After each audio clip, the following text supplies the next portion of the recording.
നിങ്ങൾക്കെല്ലാവർക്കും പുതുവത്സര ആശംസകൾ നേരുന്നു. കർത്താവിന് പ്രസാദമുണ്ടാക്കുന്ന ഒരു വർഷം ജീവിക്കുവാൻ ദൈവം നമ്മെ അനുവദിച്ചാൽ അത് ദൈവപ്രസാദത്തിനായി തീരുവാൻ വേണ്ടി നമുക്ക് പ്രാർത്ഥിക്കാം. ഞാൻ ഇന്ന് 6 മണി മുതൽ എൻ്റെ ഹൃദയത്തിൽ ഒരേ ഒരു ചോദ്യമായിരുന്നു, എന്താണ് ഞാൻ ന്യൂ ഇയറിൽ ആദ്യമായിട്ട് സംസാരിക്കേണ്ടത്. നമുക്ക് മുൻപോട്ടുള്ള യാത്രയിൽ ഗൈഡ് ലൈൻസ് ആയിട്ട് ഒരു 3-4 കാര്യങ്ങൾ എന്നോട് കർത്താവിൻ്റെ ആത്മാവ് ഓർമ്മിപ്പിച്ച് ഞാൻ നിങ്ങളോട് പങ്കുവയ്ക്കാൻ ആഗ്രഹിക്കുകയാണ്. ക്രിസ്തീയ ജീവിതത്തിൽ ഏറ്റവും കൂടുതൽ വിക്ടറി നമുക്ക് തരുന്നത് സ്തോത്രമാണ്. അതുകൊണ്ട് ഒന്നാമത് ഞാൻ നിങ്ങളെ ഓർമ്മിപ്പിക്കുന്നത് ദൈവത്തിന് മനോഹരമായ ഒരു പ്രൈസ് ഓഫറിംഗ് നൽകുക എന്നുള്ളതാണ്. എല്ലാറ്റിനും സ്തോത്രം ചെയ്യുവിനെന്ന് വേദപുസ്തകം നമ്മളെ പഠിപ്പിക്കുന്നത് കൊണ്ട് in every circumstance we can praise God. കാരണം സ്തുതി നേരുള്ളവർക്ക് ഉചിതമാണ്. Let's offer a beautiful praise to the Lord every second of the coming year.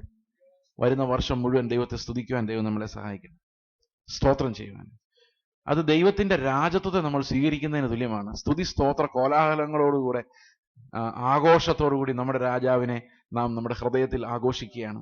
സ്തോത്രയാഗം അർപ്പിക്കുന്നവൻ ദൈവത്തെ മഹത്വപ്പെടുത്തുന്നു. മഹത്വവാനായ രാജാവിനെ നമ്മുടെ ഹൃദയങ്ങൾ എതിരേൽക്കുവാൻ ഈ ഒരു വർഷം മുഴുവൻ ഈ സ്തോത്രം നമ്മളെ സഹായിക്കും. എന്തിനു വേണ്ടി സ്തോത്രം ചെയ്യണം എന്ന് ഒരുപക്ഷെ ഇടവിടാതെ സ്തോത്രം ചെയ്യാനുള്ള നമ്മുടെ മോട്ടീവ് എന്താണ്? ചില സമയത്ത് നമ്മൾ വളരെ വിഷാദരായിരിക്കുമ്പം സ്തോത്രമൊന്നും ആയിരിക്കില്ല വായിൽ വരുന്നത്. പ്രാർത്ഥനയായിരിക്കും, ഞരക്കമായിരിക്കും, വിഷമമായിരിക്കും. പക്ഷെ അതിനെല്ലാം മധ്യത്തിലും സ്തോത്രം ചെയ്യാൻ നമുക്ക് റീസൺസ് ഉണ്ട്.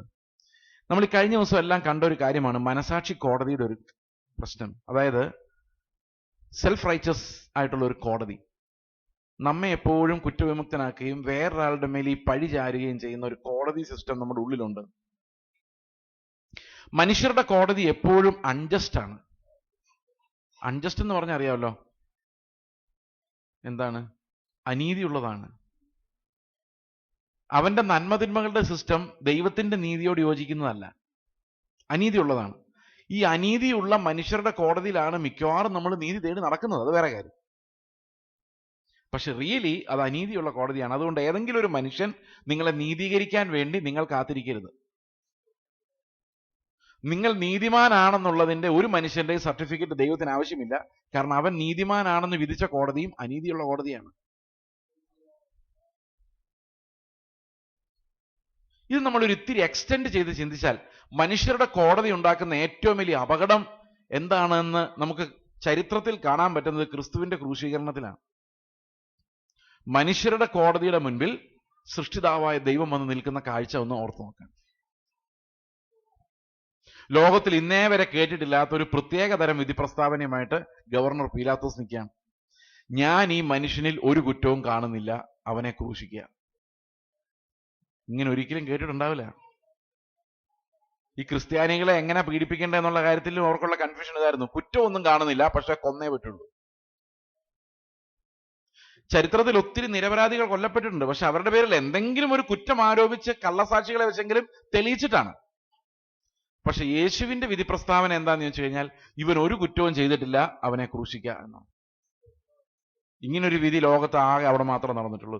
അത് ദൈവത്തോടുള്ള മനുഷ്യന്റെ മനോഭാവമാണ് കാണിക്കുന്നത്. ദൈവം നമ്മുടെ ഇടയിൽ യേശു ഇറങ്ങി വന്നാലും, മഹത്വവാനായി ഇറങ്ങി വന്നാൽ നമ്മൾ വീഴും. പക്ഷെ ബലഹീനനായി ഇറങ്ങി വന്നാൽ നമ്മൾ ചിലപ്പോൾ അവനെ ഇറക്കി വിട്ടേക്കാം. കാരണം he may not suit our plans. മനുഷ്യരുടെ കോടതിയിൽ ദൈവത്തിന് സ്ഥാനമില്ല. അതാണ് ക്രൂശിൽ നമ്മൾ കാണുന്നത്. അവനിൽ ഒരു പാപവും ഇല്ല, അവനെ ക്രൂശിക്കാം. ഇനി ദൈവത്തിന്റെ കോടതിയുടെ ഒരു പിക്ചർ ഞാൻ നിങ്ങളെ കാണിക്കാം. ഞാൻ ദൈവത്തിന്റെ കോടതിയിൽ പോയി നിൽക്കുകയാണ്. ഇവിടെ എനിക്ക് എതിരായിട്ടൊരു വക്കീൽ വാദിക്കാൻ വന്നിട്ടുണ്ട്. അവന്റെ പേരെന്താണെന്നറിയോ? ആരാണ്? സാത്താനാണ്. അവൻ കുറ്റം കണ്ടുപിടിക്കുന്നതിന്റെ ഉസ്താദാണ്.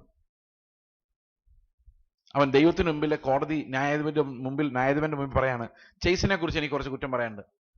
ഞാൻ പെടയ്ക്കുന്ന ഹൃദയത്തോട് നോക്കിയിരിക്കും, എന്തായിരിക്കും പറയുന്നു. സ്വയനീതീകരണത്തിന്റെ കോടതിയൊക്കെ അവിടെ വർക്ക് ചെയ്യുന്നില്ല, പൊളിഞ്ഞ് പാളീസായിട്ടിരിക്കുക. നിങ്ങൾ വിചാരിക്കുന്നുണ്ടോ നീതിമാനായ ദൈവത്തിന് മുമ്പിൽ പിശാചി എന്ന് കള്ളം പറയുമെന്ന്? കള്ളമൊന്നും പറയത്തില്ല. എന്നെക്കുറിച്ചുള്ള പിശാചിന്റെ കുറ്റാരോപണങ്ങൾ സത്യമായിരിക്കും ദൈവത്തിന്റെ കോടതിയിൽ. അവൻ പറയും ചെയ്സ് ഒരു കൊലപാതകിയാണ്. അപ്പൊ എന്റെ കോടതി ചാടി എഴുന്നേക്കും, ദൈവത്തോട് പറയും നോ നോ, ഞാൻ ഒരു കൊലയും ചെയ്തിട്ടില്ല. അപ്പൊ പിശാച് പറയും നിന്റെ പുസ്തകത്തിലുണ്ട് കോപം, വെറുപ്പ് കൊലപാതക തുല്യമാണ്. ശരിയാ കർത്താവേ, സമ്മതിച്ചു. ഇവനൊരു വ്യഭിചാരിയാണ്, അയ്യോ ഞാൻ ചെയ്തിട്ടില്ല. ഉടനെ നിയമപുസ്തകം നോക്കുമ്പം മോഹിച്ചവനെല്ലാം വ്യഭിചാരിയാണ്, ആ ലിസ്റ്റിൽ ഞാനും ഉണ്ടായിരുന്നു. പറഞ്ഞു വരുമ്പം ചെയ്യാത്തതായിട്ട് ഒരു പാപവും ഇല്ല. ഞാൻ വിറച്ചുകൊണ്ട് ദൈവത്തിന്റെ സന്നിധി നിൽക്കുക. എല്ലാവരും നിൽക്കേണ്ടി വരും. പിശാച് വെറുതെ ഈസി ആയിട്ട് ആ കേസ് തള്ളിക്കളയത്തില്ല. അവൻ നമ്മൾ ചെയ്ത ഓരോ കാര്യങ്ങളും ഓരോ വിചാരങ്ങളും ഇവൻ ദൈവത്തിന് മുമ്പിൽ ഇങ്ങനെ കൊണ്ടുവന്നുകൊണ്ടിരിക്കും. അവന്റെ ഞാൻ നിലവിളിക്കുക. മനുഷ്യന്റെ കോടതിയിൽ ദൈവം നിന്ന് നിങ്ങൾക്ക് ഓർമ്മയുണ്ടോ? മനുഷ്യന്റെ കോടതിയിൽ ദൈവം നിന്നപ്പോൾ അവൻ നിസ്സഹായനായി നിന്നു. ഒരു കുറ്റവും അവനിൽ കാണാഞ്ഞിട്ടും അവനെ മരണശിക്ഷയ്ക്ക് വിധിച്ചു. ദൈവത്തിന്റെ കോടതിയിൽ ഞാൻ നിൽക്കുമ്പോൾ പിശാച് എനിക്കെതിരെയുള്ള എല്ലാ ആരോപണങ്ങളും കൊണ്ട് ചെന്നിരിക്കുക. നോക്കിയപ്പോ ഒന്നും എതിര് പറയാൻ എൻ്റെ കയ്യിൽ ഒന്നും ഇല്ല, ഡിഫൻസ് ഇല്ല. കർത്താവ് പറയാ ശരിയാണ് ചെയ്സേ, നീ ഇതെല്ലാം ചെയ്തിട്ടുണ്ട്, നീ മരണയോഗ്യനാണ്, പക്ഷെ നിന്നെ വെറുതെ വിട്ടിരിക്കുന്നു. യേശു ഒരു തെറ്റും ചെയ്തിട്ടില്ലായിരുന്നു. അവനെ ക്രൂശിക്കാന്ന് പറഞ്ഞ കോടതിയുടെ ഓപ്പോസിറ്റ് ദൈവത്തിന്റെ കോടതി പറയുന്നു നീ എല്ലാ തെറ്റും ചെയ്തിട്ടുണ്ട്, നീ വെറുതെ പോയിക്കോ. കാരണം നിന്റെ പാപമെല്ലാം വേറൊരാളുടെ അക്കൗണ്ടിൽ തീർന്നിട്ടുണ്ട്. ഞാൻ ഈ വിധിയും വാങ്ങിച്ചുകൊണ്ട് വെളിയിലോട്ട് ഇറങ്ങുകയാണ്. ചാവണ്ട, ജസ്റ്റ് രക്ഷപ്പെട്ടിരിക്കുക. ഇത് എന്നെ സംബന്ധിച്ച് 22 വർഷത്തോളം മുമ്പ് സംഭവിച്ചു. കോടതി ഞാൻ പോയി നിന്നു, വിധി പ്രസ്താവന വായിച്ചു, എൻ്റെ പാപങ്ങളെല്ലാം ഞാൻ കണ്ടു. കർത്താവ് എന്നെ ഫ്രീ ആക്കി വിട്ടു. പിന്നെ ഞാൻ തുള്ളിച്ചാടാതിരിക്കുവോ? എന്തു സംഭവിച്ചാലും എനിക്കറിയാം ദൈവത്തിന്റെ കോടതി എന്നെ വെറുതെ വിട്ടിരിക്കുന്ന ആളാണ്. എനിക്ക് പകരം യേശു മരിച്ചത് കൊണ്ട് ഞാൻ ഇന്ന് ഫ്രീ ആയിട്ട് നടക്കുക. ആ റിയാലിറ്റി അകത്ത് കിടക്കുക. പലരും പോയി നിന്നിട്ടില്ല. ഈ ലോകത്ത് അങ്ങനെ നിന്ന് പാപക്ഷമ പ്രാപിക്കാത്തവൻ ഒരു ദിവസം പോയി നിന്ന് മരണശിക്ഷ ഏറ്റുവാങ്ങേണ്ടി വരും. പക്ഷെ എന്നെ സംബന്ധിച്ച് യേശു ഏറ്റ ശിക്ഷ എനിക്ക് സ്വാതന്ത്ര്യത്തിന് കാരണമായി. സ്തോത്രം ചെയ്യാനുള്ള ഏറ്റവും പ്രധാനപ്പെട്ട കാര്യം അതാണ്. എനിക്ക് സന്തോഷം തീർന്നു പോകാത്തതിന്റെ കാര്യം അതാണ്. എന്തൊക്കെ സംഭവിച്ചാലും എനിക്കൊരു കാര്യം അറിയാം, ഞാൻ ദൈവത്തിന്റെ കോടതിയുടെ മുമ്പിൽ ഇനി നിൽക്കാൻ പോകുന്നില്ല. കാരണം ഇപ്പോൾ ക്രിസ്തു യേശുവിലുള്ളവർക്ക് ഇനി ഒരു ശിക്ഷാവിധിയും ഇല്ല. ആ ശിക്ഷാവിധി എല്ലാം കുഞ്ഞാടിന്റെ പുറത്തായി. എന്റെ പാപങ്ങളെല്ലാം എവിടെ തീർന്നു?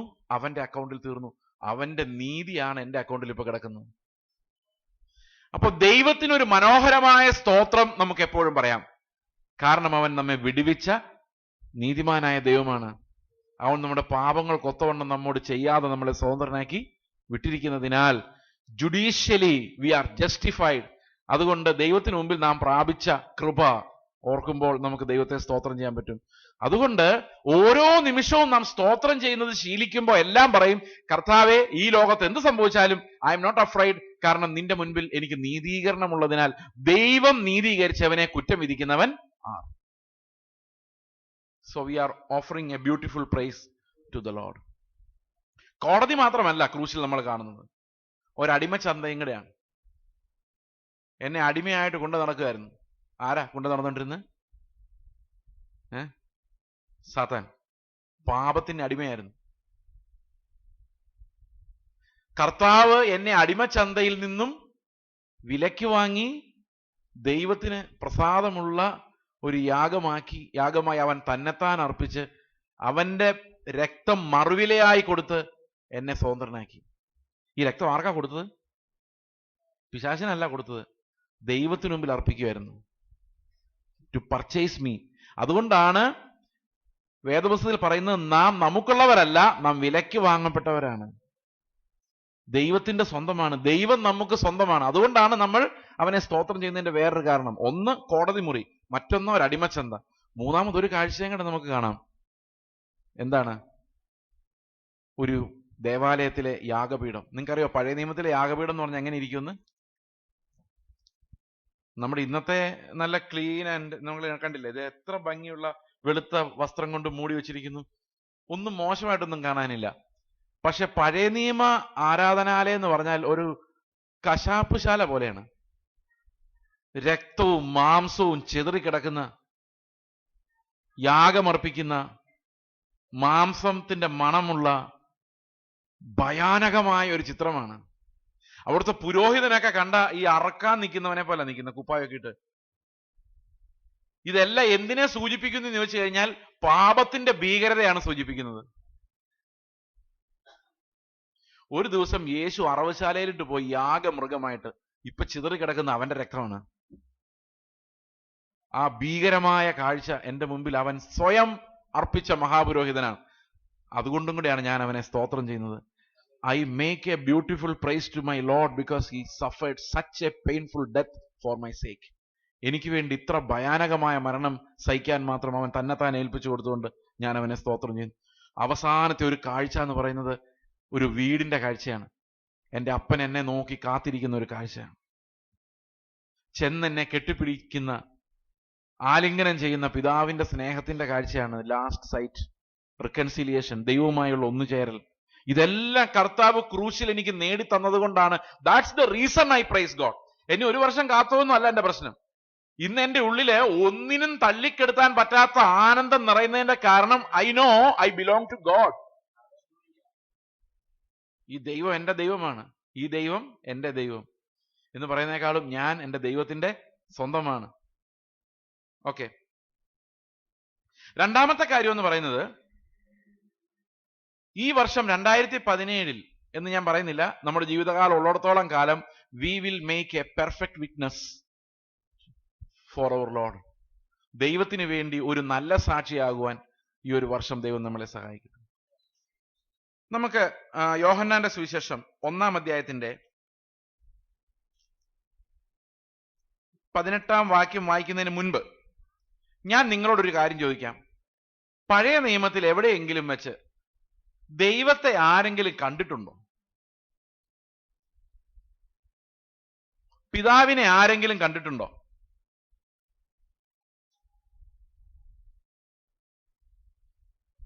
ഉണ്ടോ ഇല്ലയോ? കണ്ടിട്ടുണ്ടോ എന്നുള്ള ചോദ്യത്തിന്റെ ഉത്തരം യോഹന്നാന്റെ സുവിശേഷം 1:18 വായിച്ചേ. ഇതാണ് ഉത്തരം. ദൈവത്തെ ആരും ഒരു നാളും കണ്ടിട്ടില്ല. അപ്പൊ ദൈവം എങ്ങനെ ഇരിക്കും?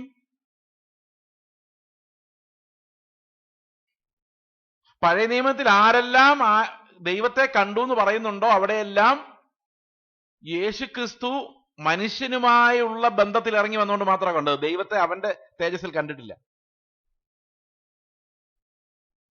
ദൈവത്തെ ആരും ഒരു നാളും കണ്ടിട്ടില്ല. അതാണ് സത്യം. അതിന്റെ താഴെ എഴുതിയിരിക്കുകയാണ്, ആരെങ്കിലും ദൈവം എങ്ങനെ ഇരിക്കും എന്ന് ചോദിച്ചു കഴിഞ്ഞാൽ നമ്മൾ എന്ത് മറുപടി പറയും? യേശുവിനെ നോക്കിയാൽ മതി. ദൈവം എന്ന് പറയുന്ന യേശുവാണ്. ദൈവത്തിന്റെ സ്വഭാവം എന്താ? യേശുവിനെ നോക്കിയാൽ മതി. അതാണ് ദൈവത്തിന്റെ സ്വഭാവം. ആ വാക്യം ഒന്നും കൂടെ വായിച്ചേ. ദൈവത്തെ ആരും ഒരു നാളും കണ്ടിട്ടില്ല. പിതാവിന്റെ മടിയിലിരിക്കുന്ന ഏകജാതനായ പുത്രൻ അവനെ വെളിപ്പെടുത്തിയിരിക്കുന്നു എന്ന് പറഞ്ഞാൽ ദൈവം എങ്ങനെയാ ഇരിക്കുന്നതെന്ന് വെളിപ്പെടുത്തിയത് പിതാവിന്റെ മടിയിലിരിക്കുന്ന ഏകജാതനായ പുത്രനാണ്. അപ്പൊ ദൈവത്തെ കുറിച്ച് നിങ്ങൾക്ക് എന്തെങ്കിലും സംശയം ഉണ്ടെങ്കിൽ ആരെ നോക്കിയാൽ മതി? യേശുവിനെ നോക്കിയാൽ മതി. അപ്പൊ നമ്മൾ നാട്ടുകാരോട് പറഞ്ഞു, നിങ്ങൾക്ക് യേശുവിനെ നോക്കിയാൽ മതി കേട്ടോ, ഞങ്ങളെ നോക്കണ്ട കേട്ടോ. ദൈവത്തെ അറിയണമെങ്കിൽ ആരെ നോക്കിയാൽ മതി? യേശുവിനെ നോക്കിയാൽ മതി, ഞങ്ങളെ നോക്കല്ലേ. അപ്പൊ ആൾക്കാർ ചോദിക്കും, ദൈവത്തെ അറിയണമെങ്കിൽ യേശുവിനെ നോക്കിയാൽ മതി, യേശുവിനെ അറിയണമെങ്കിൽ എന്ത് ചെയ്യണം? യേശുവിനെ നോക്കാൻ യേശുവിനെ കാണണ്ടേ? നമ്മളെ യേശുവിനെ കാണുന്നുള്ളൂ, നാട്ടുകാരൊന്നും കാണുന്നില്ല. അവർക്ക് യേശുവിനെ കാണണം. അവർ ചോദിക്കുക, യേശുവിനെ കണ്ട എങ്ങനെ ഇരിക്കും? അപ്പൊ ഞാൻ പറയും, എന്നെ നോക്കാൻ പറഞ്ഞ അമ്മമാർ എന്നെ നാട് കടത്താൻ സാധ്യതയുണ്ട്. നിങ്ങൾ പറയോ എന്നെ നോക്കാൻ? ധൈര്യം ഉണ്ടോ അങ്ങനെ പറയാൻ? എനിക്ക് തോന്നുന്നില്ല, എന്നെ കൊണ്ട് പറ്റുമെന്ന് എനിക്ക് തോന്നുന്നില്ല. യേശു എങ്ങനെയുണ്ടെന്ന് അറിയണമെങ്കിൽ എന്നെ നോക്കുന്ന ഞാൻ നിങ്ങളോട് പറഞ്ഞാൽ നിങ്ങൾ സമ്മതിക്കോ? അതൊരു ട്രൂത്ത് ആയിട്ട് സമ്മതിക്കോ? അഹങ്കാരം പറയുന്നല്ലേ വിചാരിക്കുള്ളൂ. പക്ഷെ ഇങ്ങനെ പറയാം, യേശു എങ്ങനെയാന്ന് അറിയാമോ നിങ്ങൾക്ക്? അറിയണമെങ്കിൽ ഞങ്ങളെ നോക്കാൻ പറയാൻ ഒരു സഭയ്ക്ക് അധികാരമുണ്ട്. ദൈവത്തെ വെളിപ്പെടുത്തുന്നത് പുത്രനാണെങ്കിൽ പുത്രനെ വെളിപ്പെടുത്തുന്നത് ഓരോ സ്ഥലത്തുമുള്ള അവന്റെ ശരീരമാണ്. അതുകൊണ്ടാണ് the church will make a perfect witness to its master. നമ്മളെ നോക്കുമ്പോൾ ആൾക്കാർ പറയണം ഇവർ യേശുവിന്റെ ജനമാണ്. ഒരാൾ യേശുവിന്റെ കൈയാണെങ്കിൽ, വേറൊരാള് കാലാണെങ്കിൽ, ഒരാൾ കണ്ണാണെങ്കിൽ, ഇങ്ങനെ ഓരോരോ അവയവങ്ങളായി യേശു എങ്ങനെ ഇരിക്കും?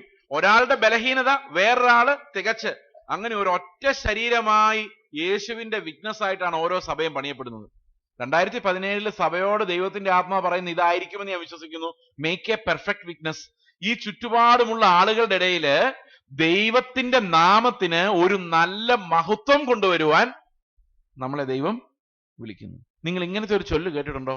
Preach the gospel all the time but use words only when necessary. കേട്ടോ? എന്തോ? എപ്പോഴും സുവിശേഷം പറഞ്ഞുകൊണ്ടിരിക്കുക, പക്ഷെ അത്യാവശ്യമുള്ളപ്പോൾ മാത്രം വാ തുറക്കുക. കേട്ടോ? വിത്തൗട്ട് സ്റ്റോപ്പിംഗ് സുവിശേഷം പറഞ്ഞുകൊണ്ടിരിക്കുക, പക്ഷെ നിവൃത്തി ഇല്ലാത്തപ്പോൾ മാത്രം എന്ന് പറഞ്ഞ എന്താ അർത്ഥം? നമ്മുടെ ഓരോ പ്രവൃത്തിയും ആരെ വെളിപ്പെടുത്തിക്കൊണ്ടിരിക്കണം? ഈ ക്രിസ്തുവിനെ വെളിപ്പെടുത്തിക്കണം. അവരിങ്ങോട്ട് ചോദിക്കണം, ആരെങ്കിലും നിങ്ങളുടെ സന്തോഷത്തിന്റെ കാരണം എന്താ എന്ന് ആളുകൾ ഇങ്ങോട്ട് ചോദിക്കത്തക്ക രീതിയിൽ വി ഷുഡ് റിവീൽ ക്രൈസ്റ്റ്. അങ്ങനെയാണ് നമ്മളൊരു പെർഫെക്റ്റ് വിറ്റ്നസ് ആക്കുന്നത്. വായും കൊണ്ട് യേശു യേശു എന്ന് പറയാൻ എല്ലാവർക്കും പറ്റും, പക്ഷെ വാ ഇല്ല എങ്കിൽ നമ്മൾ യേശുവിനെ എങ്ങനെ കാണിച്ചു കൊടുക്കും? So we need to make a perfect witness. ഈ വിറ്റ്നസ് എന്നുള്ള വാക്കിന്റെ അർത്ഥം ശരിക്കും മാർട്ടൂറിയോൺ എന്നുള്ളൊരു ഗ്രീക്ക് വാക്കാണ്. ഈ മാർട്ടയർ എന്നുള്ള ശബ്ദം നിങ്ങൾ കേട്ടിട്ടുണ്ടോ? മാർട്ടയർ എന്ന് പറഞ്ഞാൽ എന്താ? രക്തസാക്ഷി. അപ്പൊ ശരിക്കും ക്രിസ്തീയ സാക്ഷി എന്ന് പറയുന്നത് തന്നെ രക്തസാക്ഷിയാണ്. എന്തുകൊണ്ടാണ്? ഏത് രക്തത്തിന്റെ സാക്ഷിയാണ്? യേശുവിന്റെ രക്തത്തിന്റെ സാക്ഷിയാണ്. ഞാൻ ലോകത്തോട് പറയാണ്, നിങ്ങൾ യേശുവിന്റെ രക്തം കണ്ടിട്ടുണ്ടോ എന്ന്. ഞാൻ അതിന്റെ സാക്ഷിയാണെന്ന് പറഞ്ഞാൽ അർത്ഥം ഐ വിൽ വിറ്റ്നസ് ക്രൈസ്റ്റ് അവസാന തുള്ളി രക്തം വരെ എന്നാണ്. വാക്കുകളില്ലാതെ എങ്ങനെയാ നമുക്ക് അവസാന തുള്ളി രക്തം വരെ യേശുവിനെ സാക്ഷിക്കാൻ പറ്റുന്നത്? ഞാൻ ഇന്നലെ നിങ്ങളോട് പറഞ്ഞ മരണം വരെയുള്ള സ്നേഹം, മരണം വരെയുള്ള ക്ഷമ, മരണം വരെയുള്ള അനുസരണം, മരണം വരെയുള്ള സന്തോഷം, കൊന്നാലും മുഖത്തുനിന്ന് മാറാത്ത സന്തോഷം, ഇത് യേശുവിന്റെ സാക്ഷികളുടെ പ്രത്യേകതയാണ്. They rejoice over their sufferings. അതാണ് യേശുവിനെ കുറിച്ചുള്ള ഒരു പെർഫെക്റ്റ് വിറ്റ്നസിങ്. ഏത് പ്രതിസന്ധിയുടെ നടുവിലും they know they witness Christ. രക്തം ചിന്തണ്ടി വന്നാലും ദേ വിറ്റ്നസ് ക്രൈസ്റ്റ്. അപ്പോൾ എ പെർഫെക്റ്റ് വിറ്റ്നസ് എന്ന് പറയുന്നത് ക്രിസ്തുവിന്റെ ജീവൻ നമ്മുടെ അവയവങ്ങളിൽ പ്രതിഫലിക്കുന്നതാണ്. അപ്പൊ നാം ദൈവത്തെ സ്തോത്രം ചെയ്യുന്നു, അതുപോലെ തന്നെ നാം ദൈവത്തിന് പെർഫെക്റ്റ് ആയിട്ടുള്ള ഒരു സാക്ഷ്യം വഹിക്കുകയും കൂടെ ചെയ്യുന്നു നമ്മുടെ ഭവനങ്ങളിൽ, അല്ലെ? ഈ ഞാൻ ഒരിക്കൽ ഒരു ചോദ്യം ഇങ്ങനെ ചോദിച്ചു ഫേസ്ബുക്കിൽ. നമ്മുടെ അവിശ്വാസികളായ ബന്ധുക്കളുടെ മുൻപിൽ നമ്മൾ എങ്ങനെയാണ് അവതരിക്കുന്നത്? How do they see us? നമ്മൾ എങ്ങനെയാ കാണുന്നത്? കുറെ നീതിപ്രവൃത്തി ചെയ്യുന്ന, നീതിമാനാണെന്ന് വിശ്വസിക്കുന്ന ഒരു പരീശനായിട്ടാണോ, അതോ പണ്ടത്തേക്കാൾ ഞങ്ങളെ സ്നേഹിക്കുന്ന ഒരു സെർവന്റ് ആയിട്ടാണോ കാണുന്നത്? ചോദ്യം വ്യക്തമായോ? നമ്മുടെ അവിശ്വാസികളായ സഹോദരങ്ങള്, ബന്ധുക്കള് നമ്മളെ കാണുന്നത് നല്ലവരെന്ന് വിചാരിക്കുന്ന നീതിമാന്മാരായ കുറെ പരീശന്മാരായിട്ടാണോ നമ്മളെ കാണുന്നത്, അതോ പണ്ടത്തേക്കാൾ കൂടുതൽ അവരെ സ്നേഹിക്കുന്ന ശുശ്രൂഷാ മനോഭാവമുള്ള ആളുകളായിട്ടാണോ അവർ നമ്മളെ കാണുന്നത്? മിക്കവാറും എല്ലാം സംഭവിക്കുന്ന ഒരു പ്രശ്നം, അവര് നമ്മളെ കാണുന്നത് അവരെ എപ്പോഴും ഉപദേശിച്ചുകൊണ്ടിരിക്കുന്ന നീതിമാന്മാരെന്ന് അഭിമാനിക്കുന്ന കുറെ ആളുകളായിട്ടാണ്. പണ്ടത്തെക്കാൾ കൂടുതലും അവരോട് സ്നേഹം കാണിച്ചെങ്കിലേ അവർക്ക് എന്ത് മനസ്സിലാവുള്ളൂ, ഇവർ യേശുവിലാണെന്ന് മനസ്സിലാവുള്ളൂ. അല്ലെങ്കിൽ പെന്തക്കോസ്തലായ കാര്യം മാത്രമേ അറിയുള്ളൂ. We are not the witnesses of Pentecostal church, we are the witnesses of Christ. നമ്മൾ പെന്തക്കോസ്തലായത് മാത്രം അറിഞ്ഞാൽ പോരാ, യേശുവിലായതും കൂടെ അവരെ അറിയണം. സോ അടുത്ത വർഷം ഓരോ ശ്വാസത്തിലും നമ്മൾ തീരുമാനിക്കണം, I will make a perfect witness to the Lord. എന്റെ അയൽക്കാരുടെ മുമ്പിൽ, എന്റെ ഭവനത്തിൽ, എന്റെ കുഞ്ഞുങ്ങളുടെ മുൻപിൽ. അവര് കാണുന്നത് എന്റെ ദേഷ്യമല്ല, അവര് കാണുന്നത് ഭയങ്കര നീതിമാനായ ഒരു അപ്പനെയല്ല, അവര് കാണുന്നത് ദൈവത്തിന് മുൻപിൽ തകരുന്ന ഒരപ്പനെയാണ്, ഭയം കൊണ്ട് വിറയ്ക്കുന്ന ഒരപ്പനെയാണ്, ബലഹീനനായി ദൈവത്തിന് മുമ്പിൽ മുട്ടുകുത്തുന്ന ഒരപ്പനെയാണ് നമ്മുടെ മക്കൾ കാണേണ്ടത്.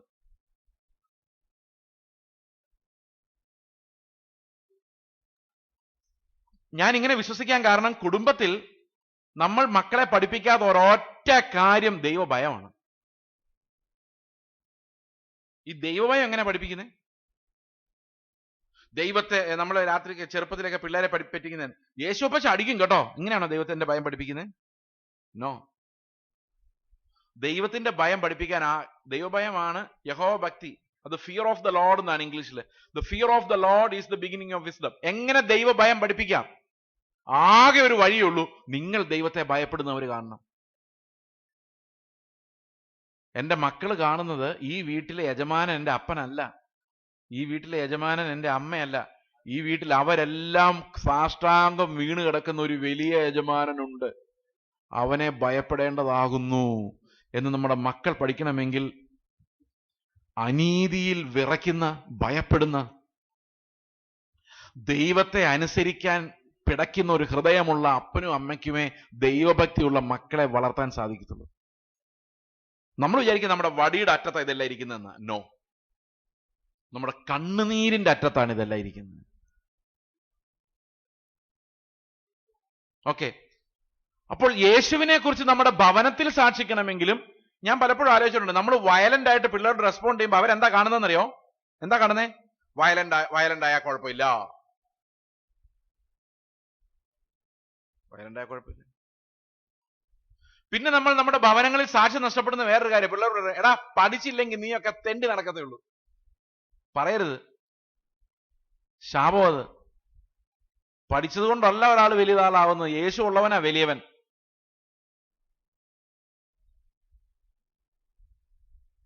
നമ്മൾ ചർച്ചിൽ പറയും കർത്താവ് എല്ലാം, കർത്താവിന് വേണ്ടി ജീവിക്കണം എന്ന് പറയും. വീട്ടിൽ ചെല്ലും പറയടാ പഠിക്കടാ, ഇതിന് പഠിക്കടാ, പഠിച്ചില്ലെങ്കിൽ നീയൊക്കെ എന്ത് ചെയ്യും? അപ്പൊ യഥാർത്ഥത്തിൽ ഏതാ പിള്ളേര് വിശ്വസിക്കേണ്ടത്? പഠിക്കുകയും ചെയ്യണം, പക്ഷെ ഏറ്റവും പ്രധാനം എന്താണ്? ഞാൻ രാവിലെ പറഞ്ഞല്ലോ, അദ്ദേഹം പറഞ്ഞൊരു വാക്യമുണ്ട്, എന്റെ മക്കള് നാസായിലെ സയന്റിസ്റ്റ് ആവുന്നതിനേക്കാളും എനിക്കിഷ്ടം മീനും ചുമന്നുകൊണ്ട് ഓരോ വീട്ടിൽ ചെന്നിട്ട് മത്തി എന്ന് വിളിച്ചിട്ട് അതിന്റെ കൂടെ ഒരു ട്രാക്ട് കൊടുക്കുന്നു.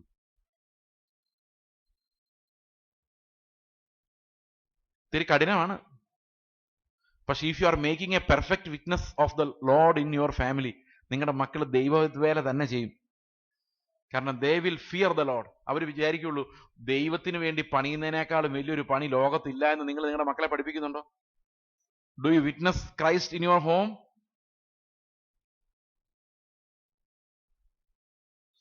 ഓക്കെ, അപ്പൊ ദൈവത്തിനൊരു ഓഫറിങ്. ഞാൻ ആ സാക്രിഫൈസിനെ കുറിച്ച് നേരത്തെ പറഞ്ഞായതുകൊണ്ടാണ്, അല്ല സ്തോത്രത്തെ കുറിച്ച് ഇന്ന് രാവിലെ നമ്മൾ കുറെ സംസാരിച്ചു. ഇന്നലെ അല്ലെ, ദിവസം മാറിയല്ലോ. ഇന്നലെ കഴിഞ്ഞ വർഷം നമ്മൾ കുറെ കാര്യങ്ങൾ സംസാരിച്ചത് കൊണ്ട് ഇപ്പോൾ ഞാനത് ആവർത്തിക്കുന്നില്ല. എന്നാൽ യേശുവിനെ കുറിച്ചുള്ള സാക്ഷ്യം നമ്മുടെ ഭവനത്തിൽ ആരംഭിക്കേണ്ടത് ആവശ്യമാണ്. അതൊരു കോൺസെൻട്രിക് സർക്കിൾസ് പോലെ വളർന്ന് വരേണ്ടതാണ്. ആദ്യം കുടുംബത്തിനകത്ത് യേശുവിനെ കാണിച്ചു കൊടുക്കും. ഏറ്റവും പാട് അവിടെയാ. വെളിയിലൊക്കെ എങ്ങനെയും പോയി കാണിക്കാം. ഇപ്പൊ ഞാൻ നിങ്ങളുടെ അടുത്ത് വന്ന് യേശുവിനെ കാണിച്ചുകൊണ്ടിരിക്കുമല്ലേ, അടുത്ത പ്രാവശ്യം വരുമ്പോൾ എന്റെ ഭാര്യയായിട്ട് വരാം. അവിടെ കാണിക്കാനാ പാട്. പിള്ളേര് അവരുടെ മുമ്പിൽ കാണിക്കാനാ പ്രയാസം. അപ്പൊ ദ ട്രൂ വിറ്റ്നസ് എന്ന് പറയുന്നത് നമ്മുടെ എല്ലാ ക്യാരക്ടറിനകത്തും ഉണ്ടായിരിക്കും. എല്ലാരോടും അങ്ങനെ ആയിരിക്കണം. അവിടെയാണ് ഒരു പെർഫെക്റ്റ് വിറ്റ്നസ് ഉണ്ടാകുന്നത്. If you are not witnessing at home, you cannot witness anywhere meaningfully. ഞാൻ പറഞ്ഞ മനസ്സിലായോ? അപ്പൊ നമ്മുടെ 2017 ഏറ്റവും വലിയ അംബിഷൻസിൽ ഒന്ന്, എന്റെ വീട്ടിലും നാട്ടിലും I should be A perfect witness of Christ. ഞാൻ ഒരു ഭയങ്കര ദേഷ്യക്കാരന്റെ വിറ്റ്നസ് അല്ല ആകാൻ പോകുന്നത്, സൗമ്യരിൽ സൗമ്യനായ യേശുവിന്റെ വിറ്റ്നസ് ആകാൻ പോകുന്നു. ഓക്കെ, മൂന്നാമത്തെ കാര്യം ഞാൻ നിങ്ങളോട് പറയുന്നത് 1 കൊരിന്ത്യർ ലേഖനം 4-ാം അധ്യായത്തിന്റെ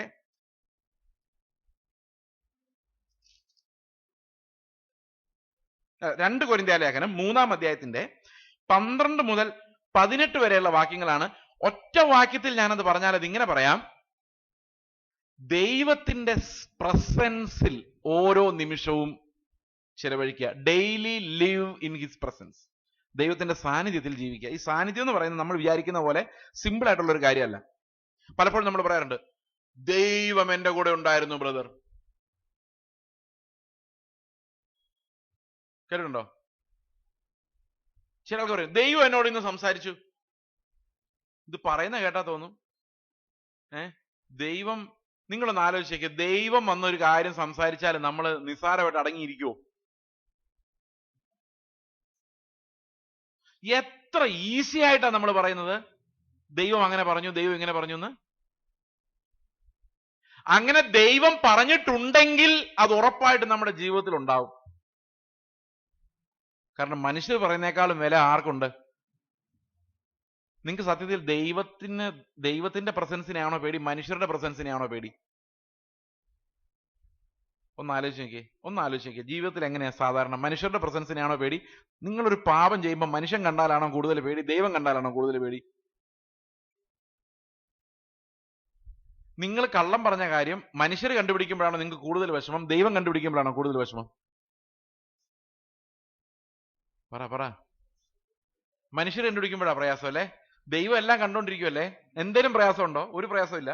മനുഷ്യർ കാണുമ്പോഴാണ് നമുക്ക് പരവേശം ഉണ്ടാകുന്നത്. അതിന്റെ കാര്യം, ഒരു സാധാരണ മനുഷ്യനുള്ളതിന്റെ അത്രയും പോലും ഭയം, ദൈവ സാന്നിധ്യ ബോധം നമുക്ക് ഇല്ല എന്നുള്ളതാണ്. വേറൊരു എക്സാമ്പിളോടെ ഞാൻ നിങ്ങളോട് പറയാം. നിങ്ങൾ ഒരാളുടെ ഒരു തെറ്റ് ചെയ്ത് കഴിഞ്ഞാൽ ദൈവത്തോട് പോയി ക്ഷമ ചോദിക്കാനാണോ വിഷമം, അതോ ആ തെറ്റ് ചെയ്ത മനുഷ്യനോട് പോയി ക്ഷമ ചോദിക്കാനാണോ വിഷമം?